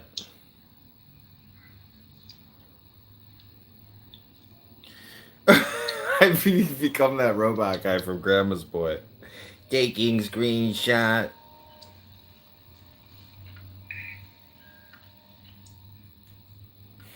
Okay, this phone has been decommissioned.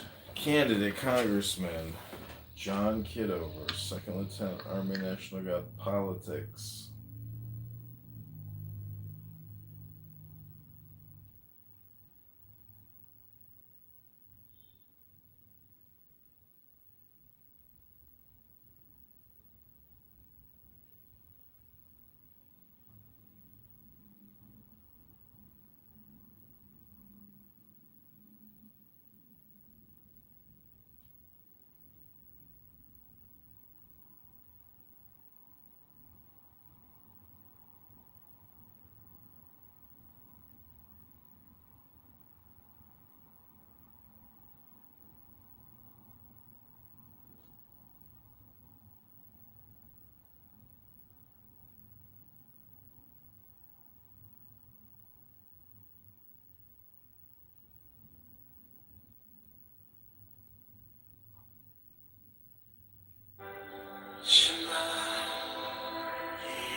What was the announcement, guys?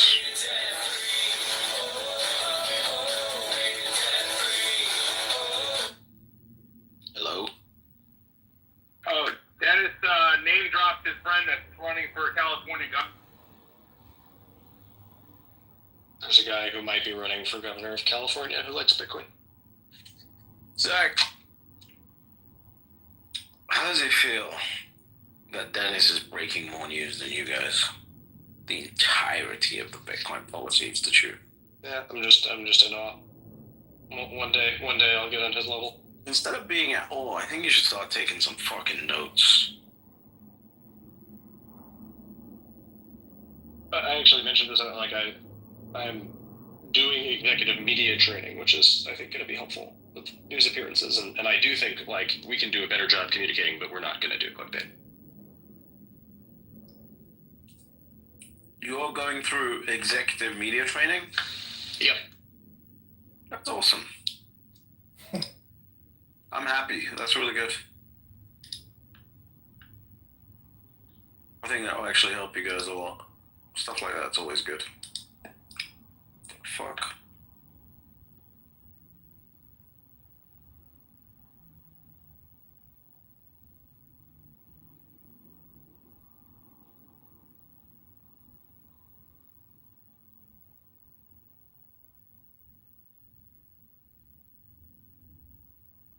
It is amazing to me. Like, I just don't know how many times people are going to fall for this, but I guess just indefinitely.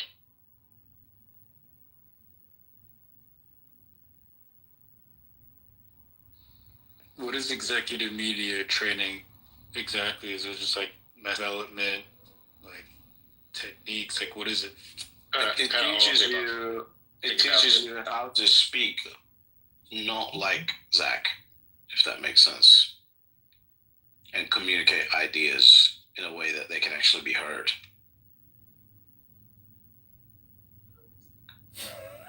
In my case, it's a lot about thinking about different audiences. Like, I think I do pretty well on like Bitcoin podcasts and panels, but like I need to do better with mainstream news appearances and like talking to normies. Yeah, because you're really detailed. Like, there's just the way of training. You got to be detailed. Whereas if you're talking to media and fucking online peasants, you got to be able to say things in a way that penetrates very cleanly. Yeah, although I'm not really interested, I think, in online peasants like that. I know how to reach that market. All you have to do is say nice things about the Bitcoin price. It's the like non-Bitcoin normies that I would like to reach. For what? For converting them into Bitcoin. That's for you to say, stop maybe borrowing, not stop convert them into spending, like stop Bitcoiners, but I think if we're taxing. gonna get something like the Bitcoin Act passed, we need to move the Overton window on Bitcoin being a serious thing that people don't think is fake money. I think you might be pissing against the wind there. Just focus on the money. Like, focus on the what you're already doing. Politicians and shit. I know, but in order to move certain blocks of politicians, we need their constituents to think differently. I mean, we're also work on politicians, but I think that like I am maybe might be narcissistic, but I think I'm relatively uniquely situated where like I can talk to the sort of center-left New York Times crowd that is a pretty important constituency to win over to get things like the Bitcoin Act passed. If you can win over some of that mind share, it makes it okay for moderate Democrats to vote for Bitcoin stuff, which is something we're going to need.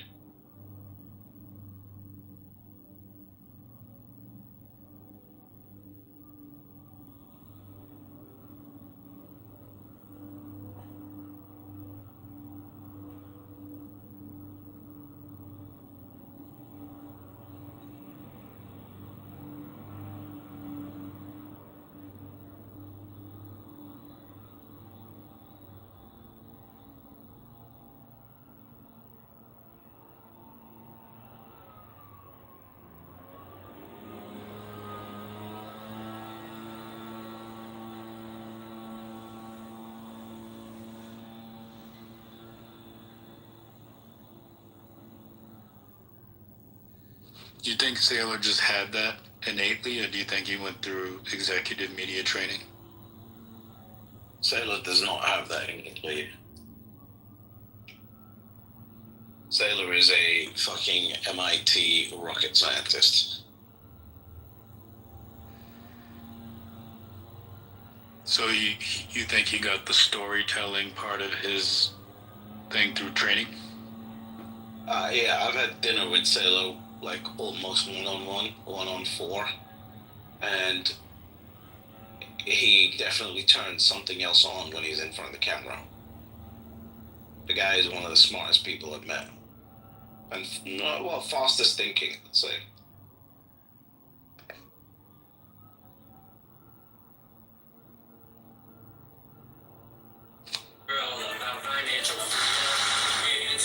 Yeah, I think that's his strong suit. He's a great storyteller.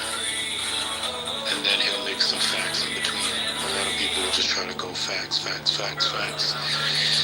won't tell a story.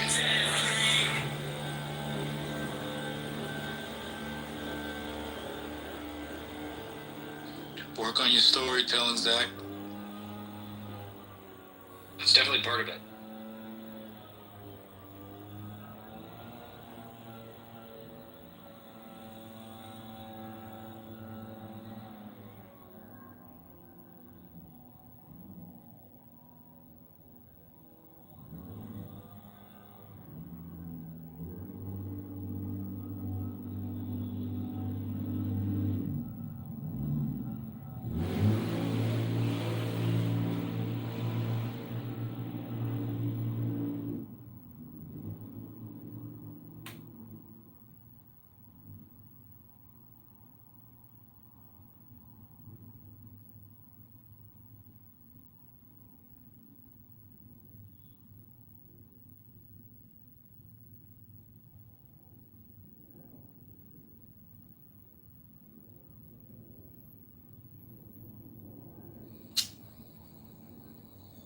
Welcome back. I'm Peter St. Ange. This is a weekly roundup of my daily videos on the economy and freedom, where I cut through the BS and lay out what the gaslighting clowns pulled out of their hats this week and what is coming next. JC right here. For the first time in Trump's new term, inflation surged last month, hitting 5% annualized, up from just 1.9 over his first 6 months. Sadly for legacy media, it was not tariffs, it was federal spending, with the deficit up 20% over last year. Last week, the now infamous Bureau of Labor Statistics announced inflation. CPI surged 0.4% in August, which is annualized 5% and double the previous month. Now, just last week, I talked about the BLS revising away 1 million fake Biden jobs, as in they're not very good at math. And independent price aggregator Truflation says inflation in August was 2% on the button, no clouds in sight. Still, the BLS remains the standard for everything from markets to policy, so let's break it down. Now, media was desperate to pin the CPI bump on tariffs, but in fact, just the previous day, wholesale PPI inflation came in at an actual decline, as in tariffs are not passing on. So what is driving CPI? The biggest were energy and food, which are both domestically produced, and above all, housing, which is not imported, but is measured on a goofy 9 to 12 month lag, meaning housing is still running on Joe Biden's fumes. And considering housing is 36% of CPI, that's a lot of fumes.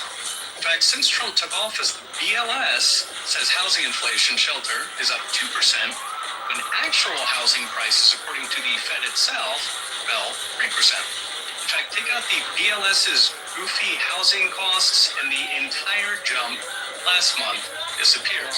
The CPI will tariff.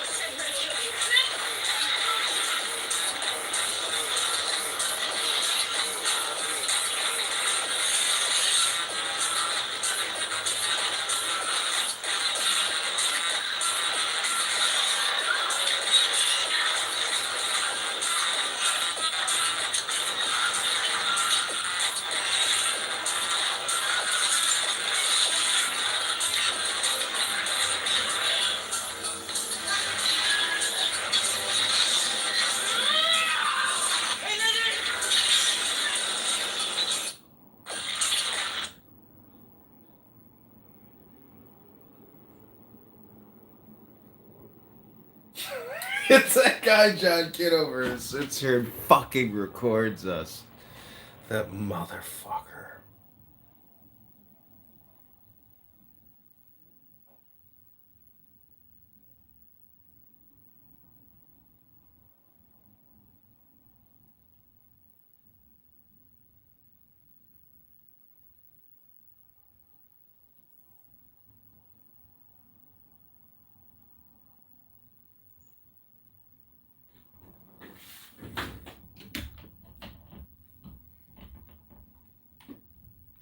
Jimmy, my paperwork sent off. We in the end zone, baby. They said 24 to 48 hours of processing, bro. Soon we'll be able to see how down we are in our broker accounts rather than calculating it on the phone. It's perfect. All of it is perfect. At least it's in the brokerage. And now I can prove that it's there right now. Ay, ay, ay. Ay, What a shit show. ay, ay, ay. 127. Let's fucking go. I'm backing up the fucking truck. I thought you were just saying your truck out of gas. I didn't say I was gonna fucking back it up for Naka.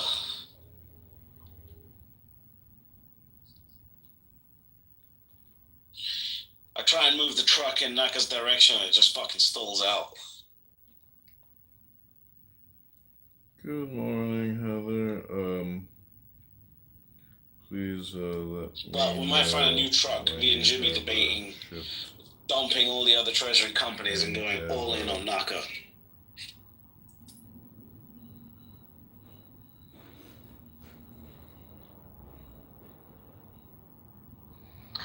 Jews want to fight British.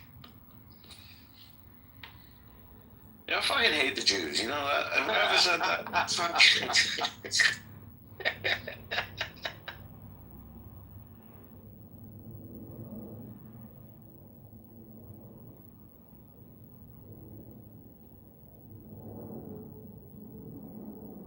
I don't have enough of this shit. I should have bought it my regular accounts.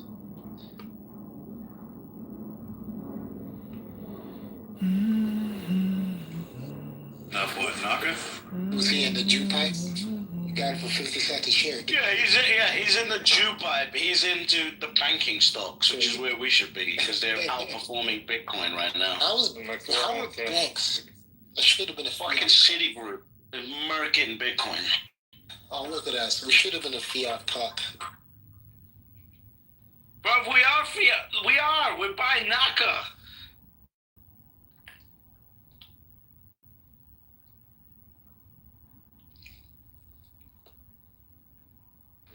We're clearly not cuffed enough. Exactly.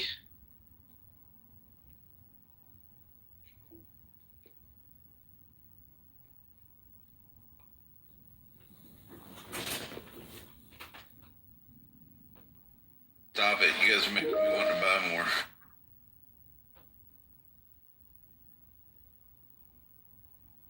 What are you buying more of? Naka or Citigroup? You know, if you were there, Holy shit. and they have a sticker, which you need, you might call that convenience. But you might also call that taxation. Like you guys are just using me as exit liquidity. $1 million contract We can't exit. What are you talking about? How can we use you as exit liquidity? to the private We equity cannot firm. exit. It's coming up though. Bro, I'm in liquidity too, bro. Artificial. We were the original exit. We were the exit liquidity at the point of entry. That's what we were. Emissions That is very, very true. Yo, can if you you're imagine there, if this shit and they have a sticker, which doesn't you come might up call and that David convenience. Bailey's like sold his whole But fucking you company might to also shit? call that taxation because the multi-million contract to the private equity firm is artificial and never should have happened. Emissions is a scam. I'm starting to feel bad for that guy. You feel bad for a billionaire? He ain't no billionaire right now. I'll tell you that much. He's a billionaire. What billionaire? You know, if you were there, He's a and they have billionaire? sticker, which you need. You might call Yeah, he's that a billionaire. convenience. What, right now? No. Wait, right now, David Bailey is a billionaire. Not everybody fucking liquidated all their hillbilly Bitcoin, bro. I'm not saying he did, but I don't know how. Yeah, how I'm not sure stacked if he's a he is. billionaire.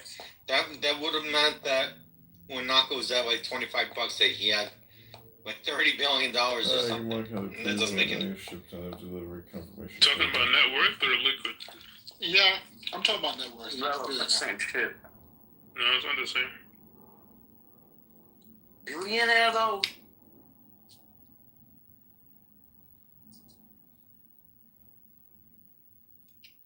David Bailey just posted. In typical mid-cap pipe transactions, 50 to 70% of shares are liquidated within the first 2 weeks. I've been monitoring pipe progress every morning, and I think this jives. Almost through it.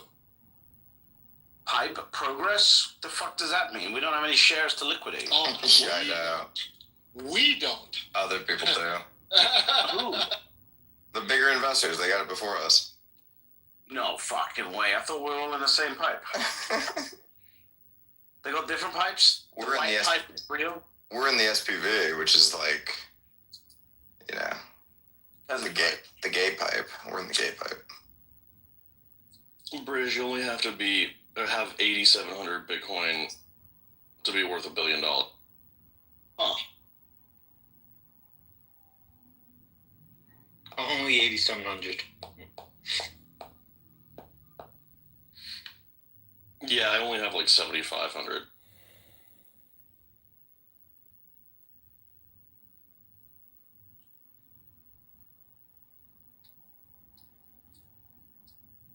Donald, I was saying earlier, I believe David is already a billionaire, and they were debating me on that, and I'm like, no. Not anymore, he's not. Yeah, No, what's the it's market cap awesome. on Naka right now?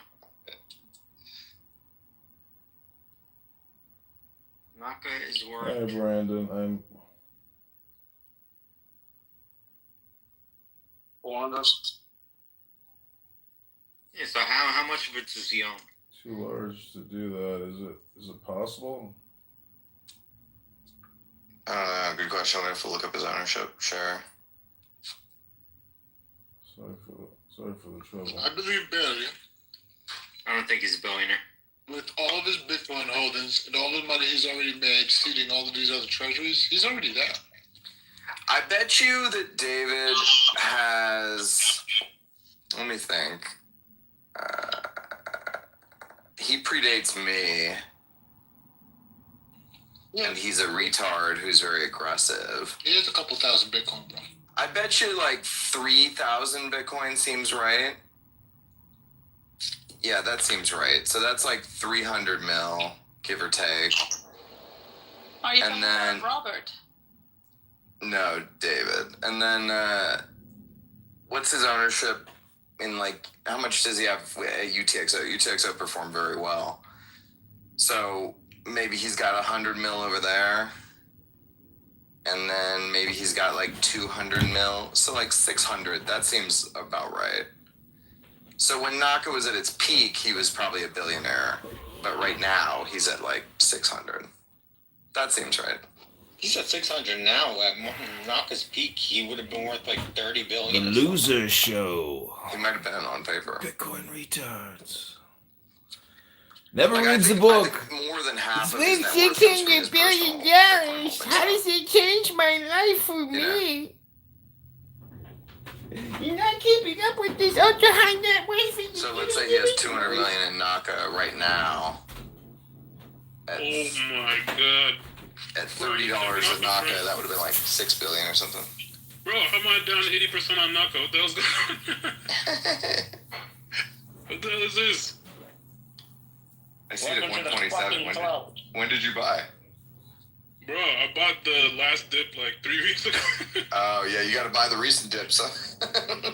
Holy crap. Dude, I went on vacation and didn't look at the price, come back, it's down 80%. That's crazy.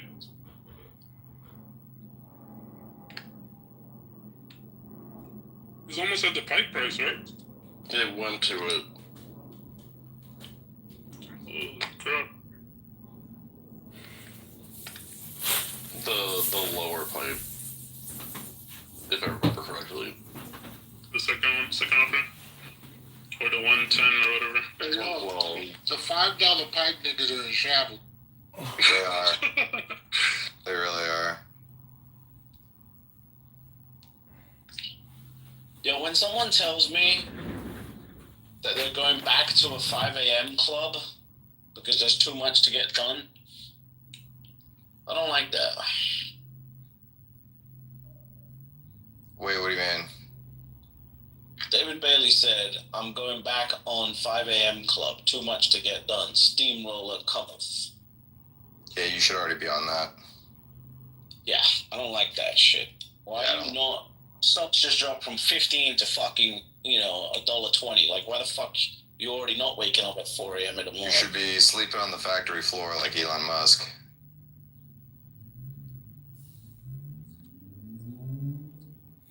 There's no factory, bro. There's just schemes. You need to be scheming at 4 a.m. He needs to be sleeping on the fucking scheming floor. You know what I mean? Get all the other schemers around you and sleep on the floor between.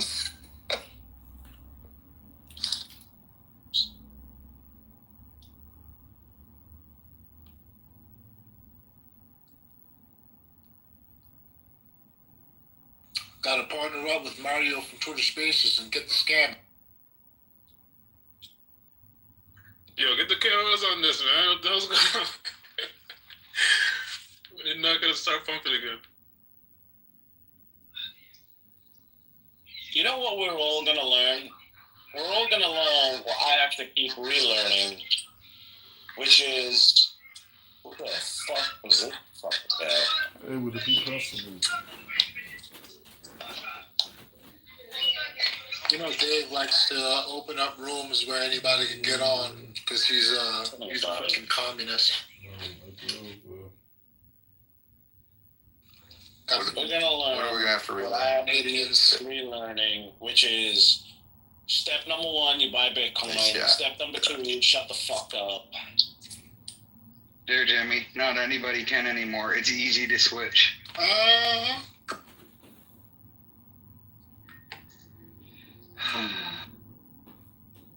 It was one of Issa's friends. She was bringing in weirdos into this room. Now, Jimmy, it makes sense though, because to Dave, anyone can get on a Bitcoin stage. So we just gotta let the randos up. Issa's friends are low key dumb as hell. Those are Issa's friends? I don't know, but every time I meet one of Issa's friends, I'm like, this motherfucker is dumb. Why are you talking about British like that? British is my friend. He's not Issa's friend. Damn right. Oh, conference video call? I knew British before any of you. That's true. He is Issa's friend. I wouldn't have met Issa if it wasn't for British. I blessed your life. Issa's cool. It's just some of the people she hangs out with are retarded. I'm glad. So don't call the Jews retarded, Paulo. That's not nice. I'm glad British he stopped trying to be Andrew Tate. Oh, before the meeting, yeah. Back then he was a lost soul trying to talk to these hoes. That was when Kevin Samuel was really popular. Before the death. Yeah, he got cut down in his prime. Yeah. They cut my boy down in his prime. They just was trying to school these hoes. Gotta leave them alone. Didn't he die hooking up with some young girl? Went out like a boss. Man, the funniest shit he ever said was when he told that one girl, he was like, what do you think you are? She's like, I. And he's like, you look like a middle linebacker. You look like you could hit the A gap like a motherfucker.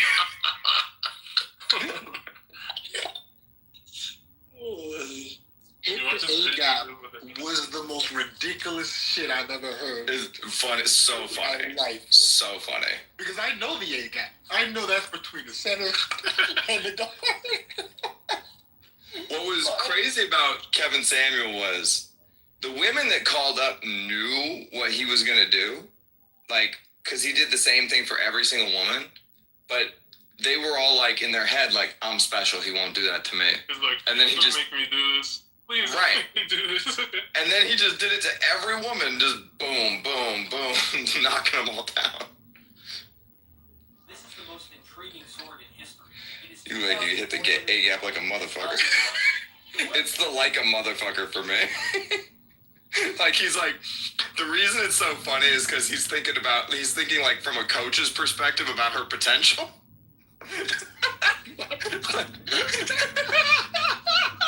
He's gonna recruit this hoe. Like, young man, come here. You look like you could play middle linebacker. That's how he's treating her.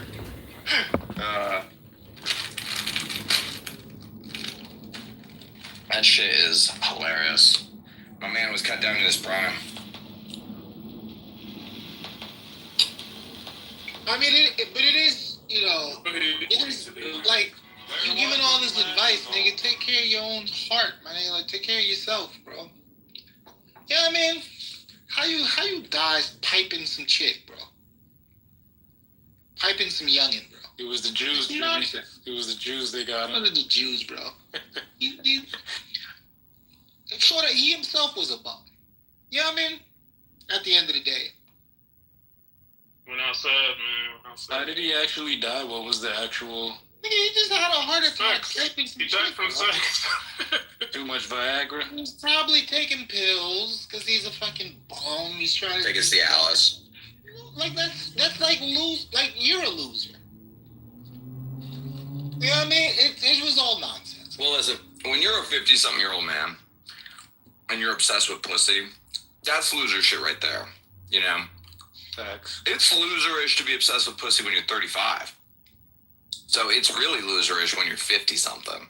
Like, when you're 50-something, bro, I was talking with Jason Williams about this, and we both were agreeing about this, which is like, when you see an old guy in like a fucking Ferrari or a Corvette or something, and he's like, look at me. It's like, that shit is always sad and pathetic.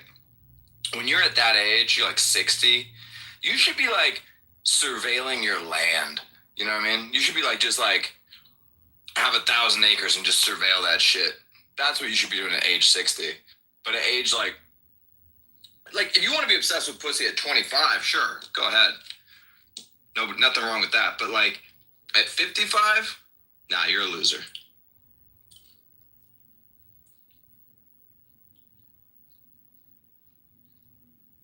It just shows that you missed out on something like in youth, you know, and you're making up for it. Yeah, I just looked up his age. This dude died at 53. He probably had like some congenital, issue with his heart or something. For sure. Like at 55, you should be treating your daughter like a princess while you are causing irreparable damage to your son because he feels like he's not good enough. That's what you should be doing at 55. Mm-hmm. Yep. Yeah, he had hypertension, high blood pressure, eating too much salt. He was eating. Hey, salt's good for you. He was hitting them snacks like a motherfucker.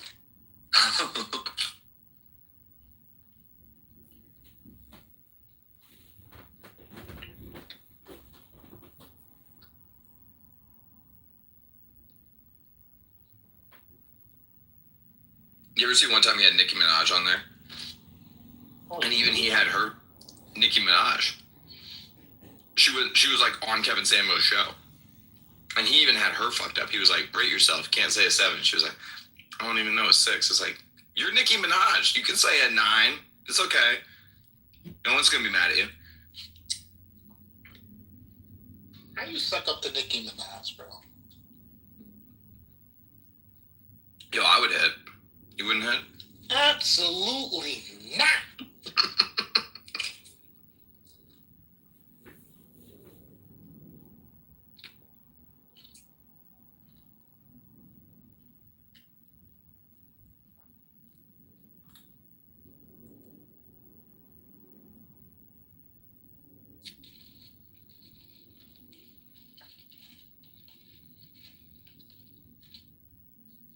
Harley, you ain't never had no chocolate. Relax. Nigga said chocolate. It's the implants, bro. You seen the implants? You wildin', bro. The legs don't match, Otto. I think black girls are attractive. It just never happened, you know? Like, naturally never happened.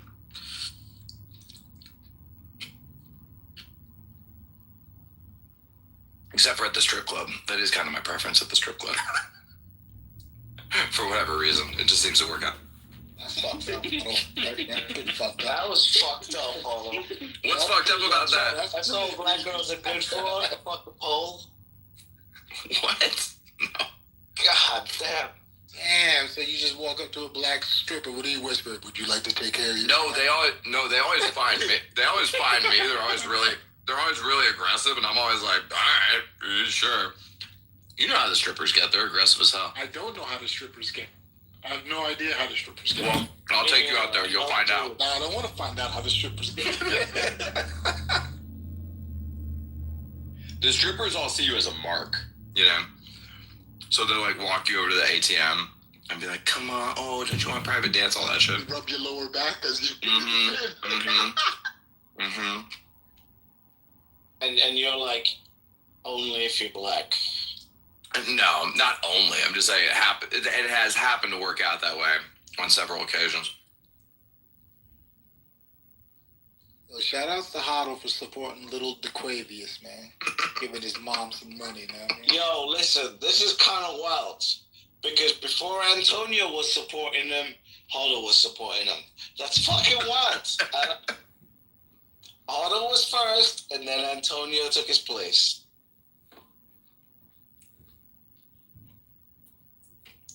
I have to say that the strip club does suck. I don't understand. Like, I end up going, sometimes when people want to go, but it's kind of just pointless. It's the opposite of fun. Mm-hmm. The only problem It's really not that fun. The only problem with the strip club is the smell of strip club. The smell of strip It does club. smell bad, yeah. Listen, it's bad male odor because these motherfuckers don't get laid. They like not good hygiene motherfuckers, or they've been drinking all night, sweating all night. Number two, the smell of really bad herbal essences, whatever that cheap shit is, plus cigarettes, plus male body odor, plus alcohol. That concoction does anything but get my penis hard. Anything but that. But otherwise, yeah, I'm fine. Whatever. This shit looks cool. On my bachelor party, I subverted my bachelor party because I was like the only one sober. Basically, by the time we got to the strip club, nobody realized that I wasn't there. And I was like home by like 11:30. And everyone was still at the strip club. And the next morning, everyone's like, yo, what the fuck? What happened? I was just, I was at the gym, 5:30, 6 o'clock. I like naked women, but not at the strip club.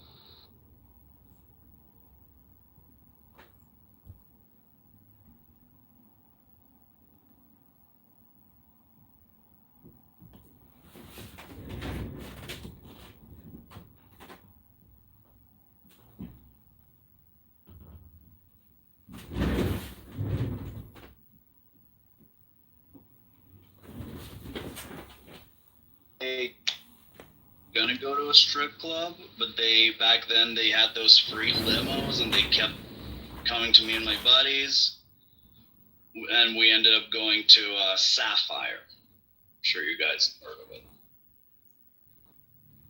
Wait, why would you assume that we have heard of it? The limo's only free on the way there, never on the way back. We'll do that.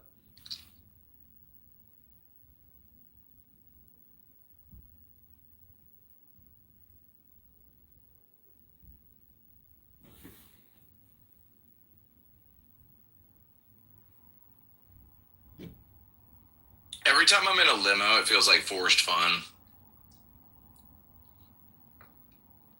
Ooh, here we are in a limo. Like, who cares?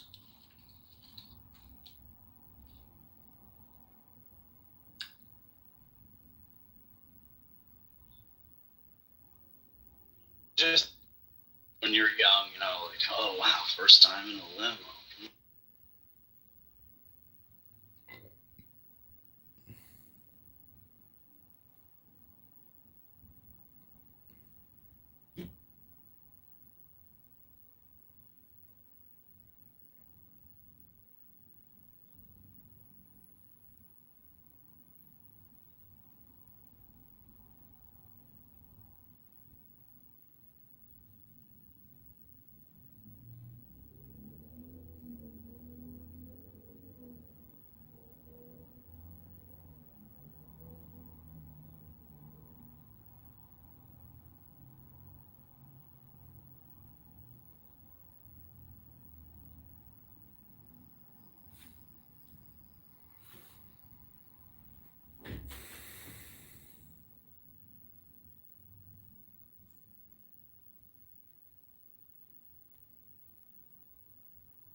buddy who I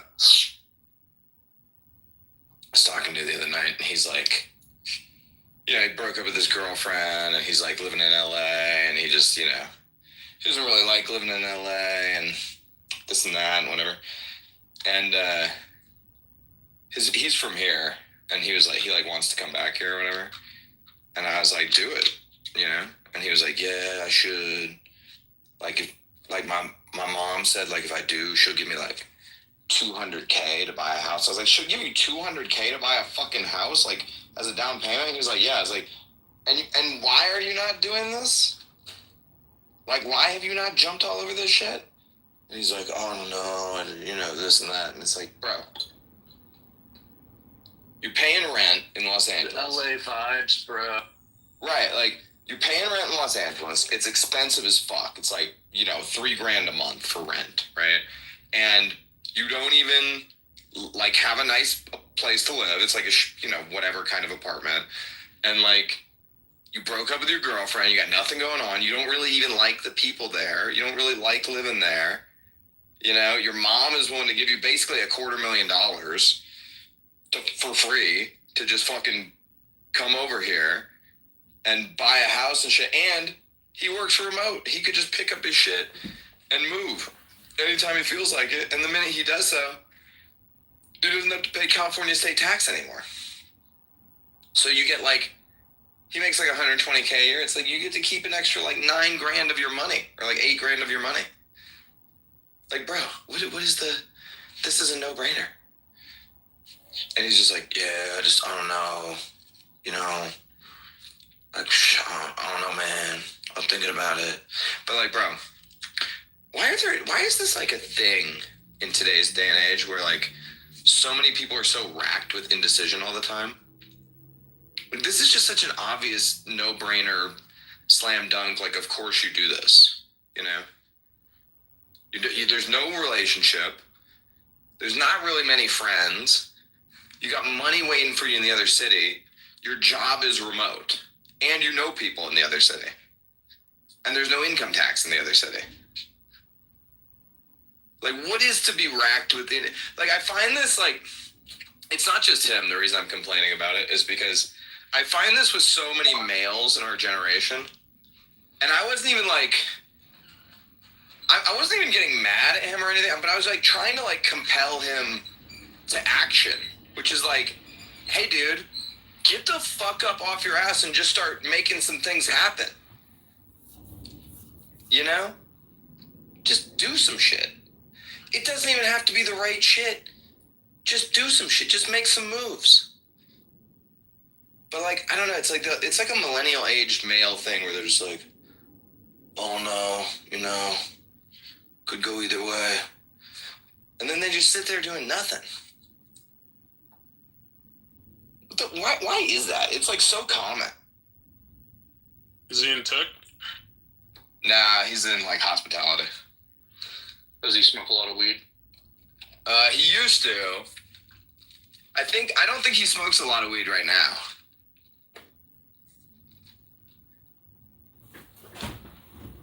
He used to be a big weed guy though.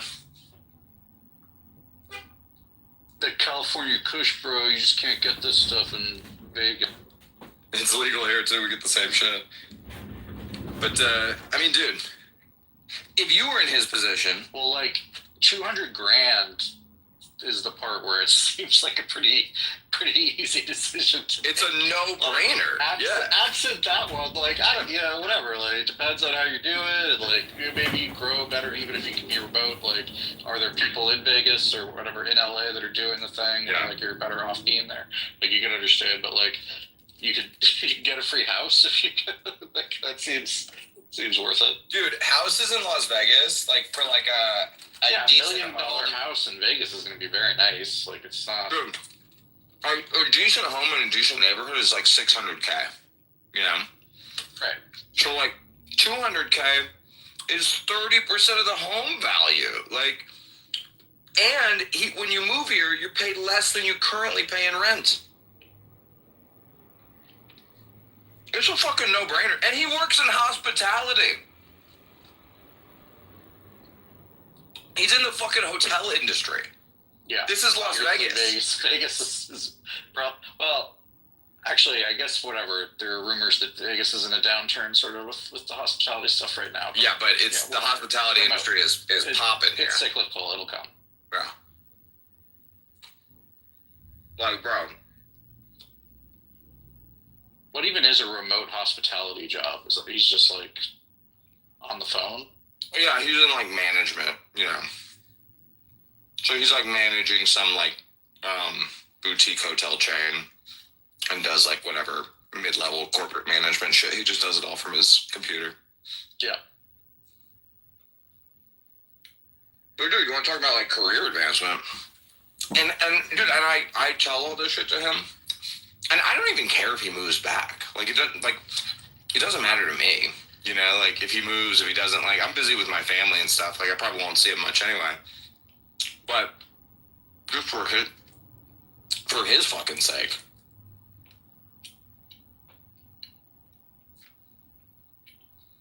I'm telling you, dude, this is like common. It's really common. Young males just feel like they can't make a move. And it's like, dude, just make any move is better than no move. You know? This guy is 37 years old. And I'm like, what do you really want out of life? Like 10 years from now, what do you want? You're 37 years old. You know, it's time to stop being a faggot. And he was like, I want to have like a family. And I was like, okay, well, I was like, bro, you know you're getting kind of old, right? Like, I mean, like, yeah, like dudes can have a family whenever, but like the type of girls that are going to be available to you, you're not like a super rich guy. Like you make, you know, like 120 grand a year. I mean, he's like a decent looking dude, but it's like, you know, you're not going to get the same options of women that were available to you 10 years ago. And if you wait another 5 years, it's only going to get worse. And the average LA girl is going to be a lot less satisfied with 120K 37-year-old than not at all.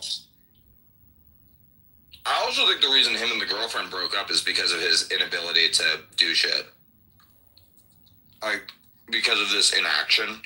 I think she was like sick of it. Like, what am I doing waiting around for you to like make a move? Been together? They've been together like 10 years. You know? Well, and he wanted a family? Like what? Right, that's what I'm saying. Like, you know. I mean, he's sitting around kind of, I know, he's like racked by indecision about this and whatever, and I was like, dude, like, there's a reason you never, like, married this girl, you know? Like, for whatever reason, didn't feel like she was the one or whatever. So, like, I don't know why I'm so upset about you guys breaking up, because, like,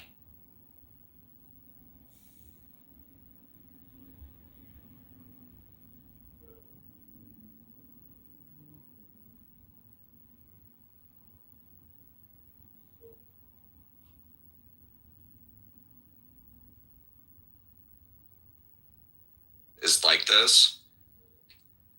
Because I know this isn't just one guy. I know so many guys like this. And they're all in the same sort of just fuck around nothingness void of like, they don't know what to do. They don't know if they should get married, if they should not. If they should keep acting like children, if they should grow up. If they should buy a home, if they should keep, they just don't know. Everything's just, oh no, dude. Oh.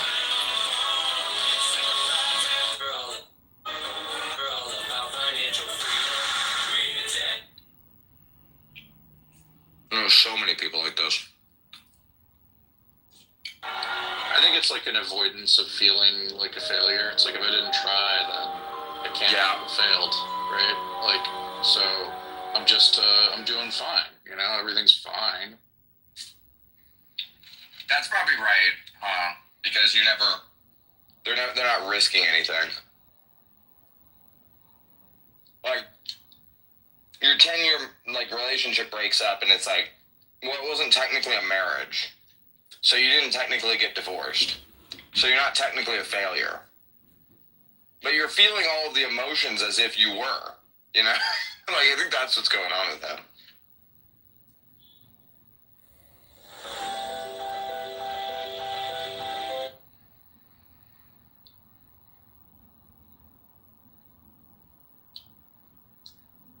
Feels like a good time to move, even if it wasn't to Vegas. Just like get out of LA. Yeah.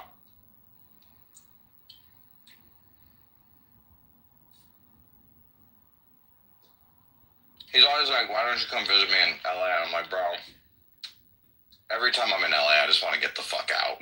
You're like, You I know? was actually just there, but I was with my family, so you're on top of it. Well, going to LA too is like, or anywhere in Southern California it's very specific. So like, if I'm in Anaheim and you're in Malibu, we might as well be a million miles away from each other, you know? Right. Because like, And it's like, I'm it's not almost going, even weird to like ask them to like come to weird, because it is like such a, it is. it's basically a trip for them. Like it's like a, you know, for normal people, other parts of the country, like that would be a weekend trip, like the amount of traffic you have to go through to like get to that other area. There's like a guy who like will be like, why didn't you hit me up, dude? And it's like, dude, because I'm at Disneyland with my kids, you know? That's the other thing, these Peter Pan dudes, they don't like understand like normal life, you know? It's like, this isn't like, we're not in college. I can't just like go have like, you know, 9 beers in the middle of the day with you. I'm like, I got shit to do. I'm like managing like little kids and a family and like my finances and like so many things, you know? All right, I'm gonna 4 beers, bro. I really just want to like help like get these dudes out of their fucking dumbass fucking misery bullshit, but I can't do anything to change it, you know? Like, this is a guy I've been talking to about Bitcoin since it was at $200, you know? For years. He's probably had 1,000 conversations with me about Bitcoin. Still no Bitcoin? No Bitcoin. Does he have some XRP at least? Dude, he had $300,000 from this like car crash he got into. He got like a settlement for like $300K, and he's had that shit for I don't know 10 years, you know, and it's still $300K. And I was like, why are you not like investing it or anything? He's like, no, it's just like in like, you know, whatever, like mutual like what's that shit, money market accounts. I'm like, why? I'm so confused by all of the behavior. That I find really hard to believe. Like, I would just think he would have either spent it or have turned it into like a couple $1,000,000, you know? Like, no, it's neither. It's neither. Yeah, that's the weirdest like result. It's just still $300K. It's very strange. He's like stuck. He's like committed to being stuck in place. And dude, it's like not hard. This is the thing that always like gets to me. It's like, it's not hard to change these people's lives and circumstances. It's really easy, in fact. But it's extremely difficult because they won't let you. You know, they're like, you can't put new information into their brain. Like, I could go to you, David, and be like, dude, I just heard about this thing where, like, if you do these steps, you can get $500,000, like, practically for free, and there's, like, zero risk, right? And you would be like, what is that thing? And you would want to know if it's bullshit or not. But you would be genuinely interested in it, right? Yeah. If I came to the same person, like one of these people with that, you know, hey, dude, I know how you can get $500,000. They would be like, oh, that's cool. Yeah? Oh, yeah? Oh, cool. Cool, man. They would brush me off, you know? That's the point where I'm always like, okay, what am I doing? What am I doing trying to help? I feel like he's probably going to move back to Vegas. Like, the free house thing just feels like hard to say no to. It is hard to say even if he is in this, like, you know, inertia rut. I guarantee for you. I check in on this guy in a year. He's still going through the same indecision. Yeah. I mean, him having the 300K still at 300K though makes me a lot less certain that he is going. He'll move back and then he'll be depressed and he'll want to move back there because that's what happens. I have friends like that too. It's like they're stuck in the past and that's all they do is they want to live like this past like life they had like when they were in high school. And it's like they don't want to like advance their life. And he's like he tell them about. That's what's up with him. He's totally stuck in the past. He can't stop thinking about like all the good times and all this kind of shit. And I was like, bro. It's the past. It's like you got to move on with your future and get. It's over. Yeah, I was like, that's what I was telling him. I was like, you got to think about the future. Like, what do you want your life to be like in 10 years? You know. Right, and they're just like, yeah, someday. I'm just like enjoying my thing.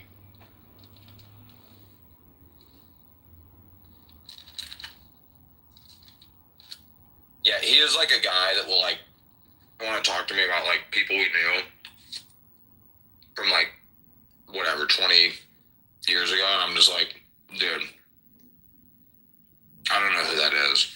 It's not even like I don't want to hear about that person. It's like I don't even know who you're talking about.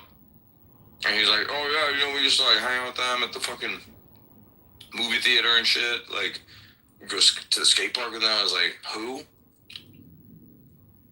Like what? Who gives a fuck? It's so confusing. The campaign to elect Canada Congressman has begun buying ads on Meta to defeat Darren LaHood. Yeah, same thing. It was all like one of my friends. He came back because his mom hooked him up and stuff. Then, like 6 months, a year later, he blew it all up and had to move back to where he came from. And is back out there doing basically nothing again, just sitting around like, oh, I pay for my apartment and just sit here all the time, and complain about everything. So, yeah. There's no fixing those people, I thought. They're just like, they're stuck in that, and that's all they're going to do.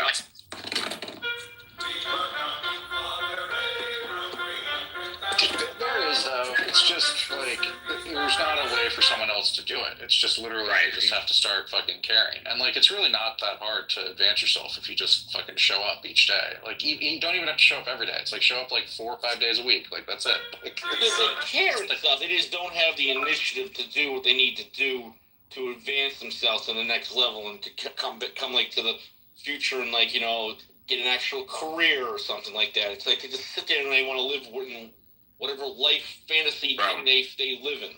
And that's if this guy was my son, I would want to wring his fucking neck. Like it drives me up a wall. It drives me insane. Like if I had a son like this, I would literally be going fucking crazy. Oh, is both his parents still alive? Because that's will be the next thing.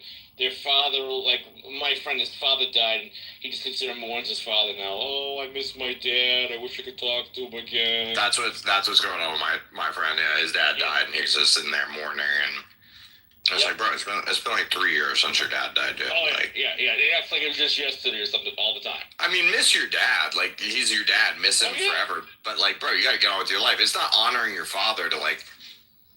Your father sacrificed a lot for you to be born, and it's not honoring him to sit here and wallow in grief for years and years.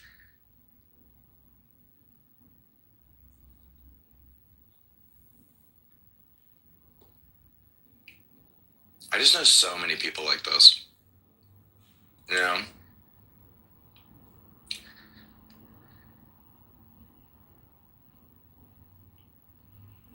Did he play football in high school? Maybe that's what it was, too many hits to the head. No. Not even. Just skateboarding now. Still gonna have some hits to that. There you go. Yeah, he hit the head on the railing. There you go. He was a popular guy in school. He was probably like the most. This is the thing that's funny is like, so when I met him, he was probably like the most popular guy in school, and even just like being friends with him made me popular like out of nowhere, And my wife like has only known him as an adult, and she's like, he's such a loser though, And I'm like, no, like you don't understand, like he was the man, But like she's like, yeah, you think he was the man because he was the man when you were 14, but he hasn't been the man now for like 25 years or something. And I was like, yeah, it's kind of true. It's kind of true.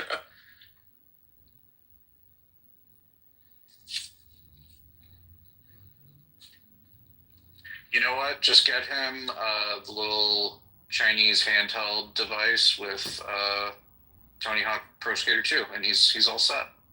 There you go.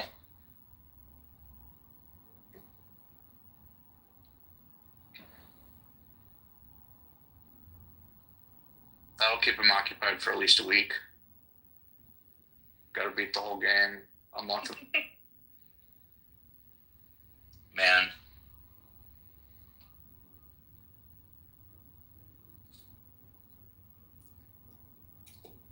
This is one of the biggest things I think about all the time.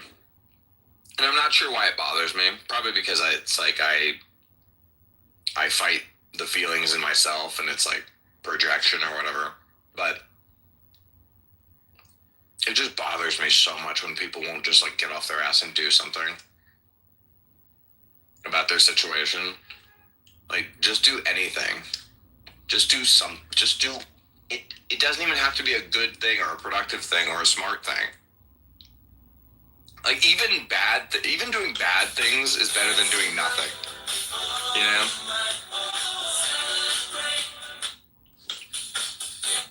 Just like, take a chance, man. Yeah, I mean, just do shit. shit. Start selling drugs or something. Mm-hmm. Become a Walter White.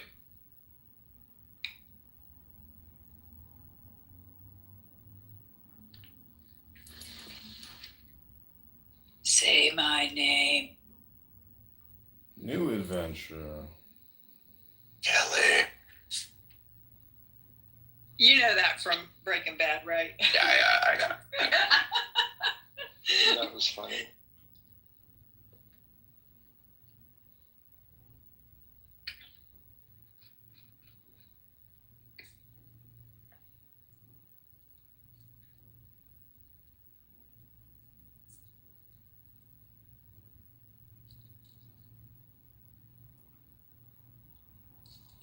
Congressman John Kitover, service-connected disabled veteran, has been accused of stolen violent fraud in Clubhouse by Brad Stauffenberger.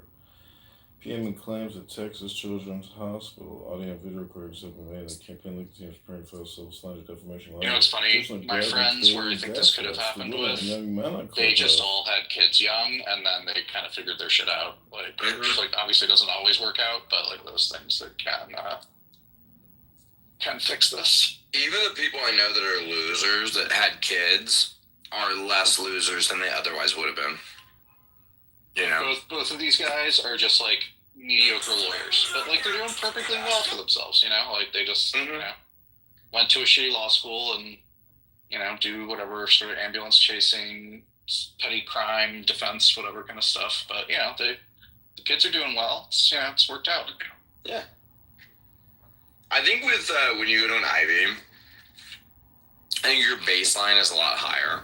No, this is from high school, but it was a really good high school too. So yeah, but you went to like prep school, right? Yeah. Yeah. So when you go to like prep school, you know, Ivy, the baseline is a lot like higher than it is in public school, state school. You know, people can really fall through the cracks. In public school. They both did go to public, like, you know, state schools for college because they fucked up the prep school too, right? Like, yeah, they had C's or whatever at the prep school, which like was kind of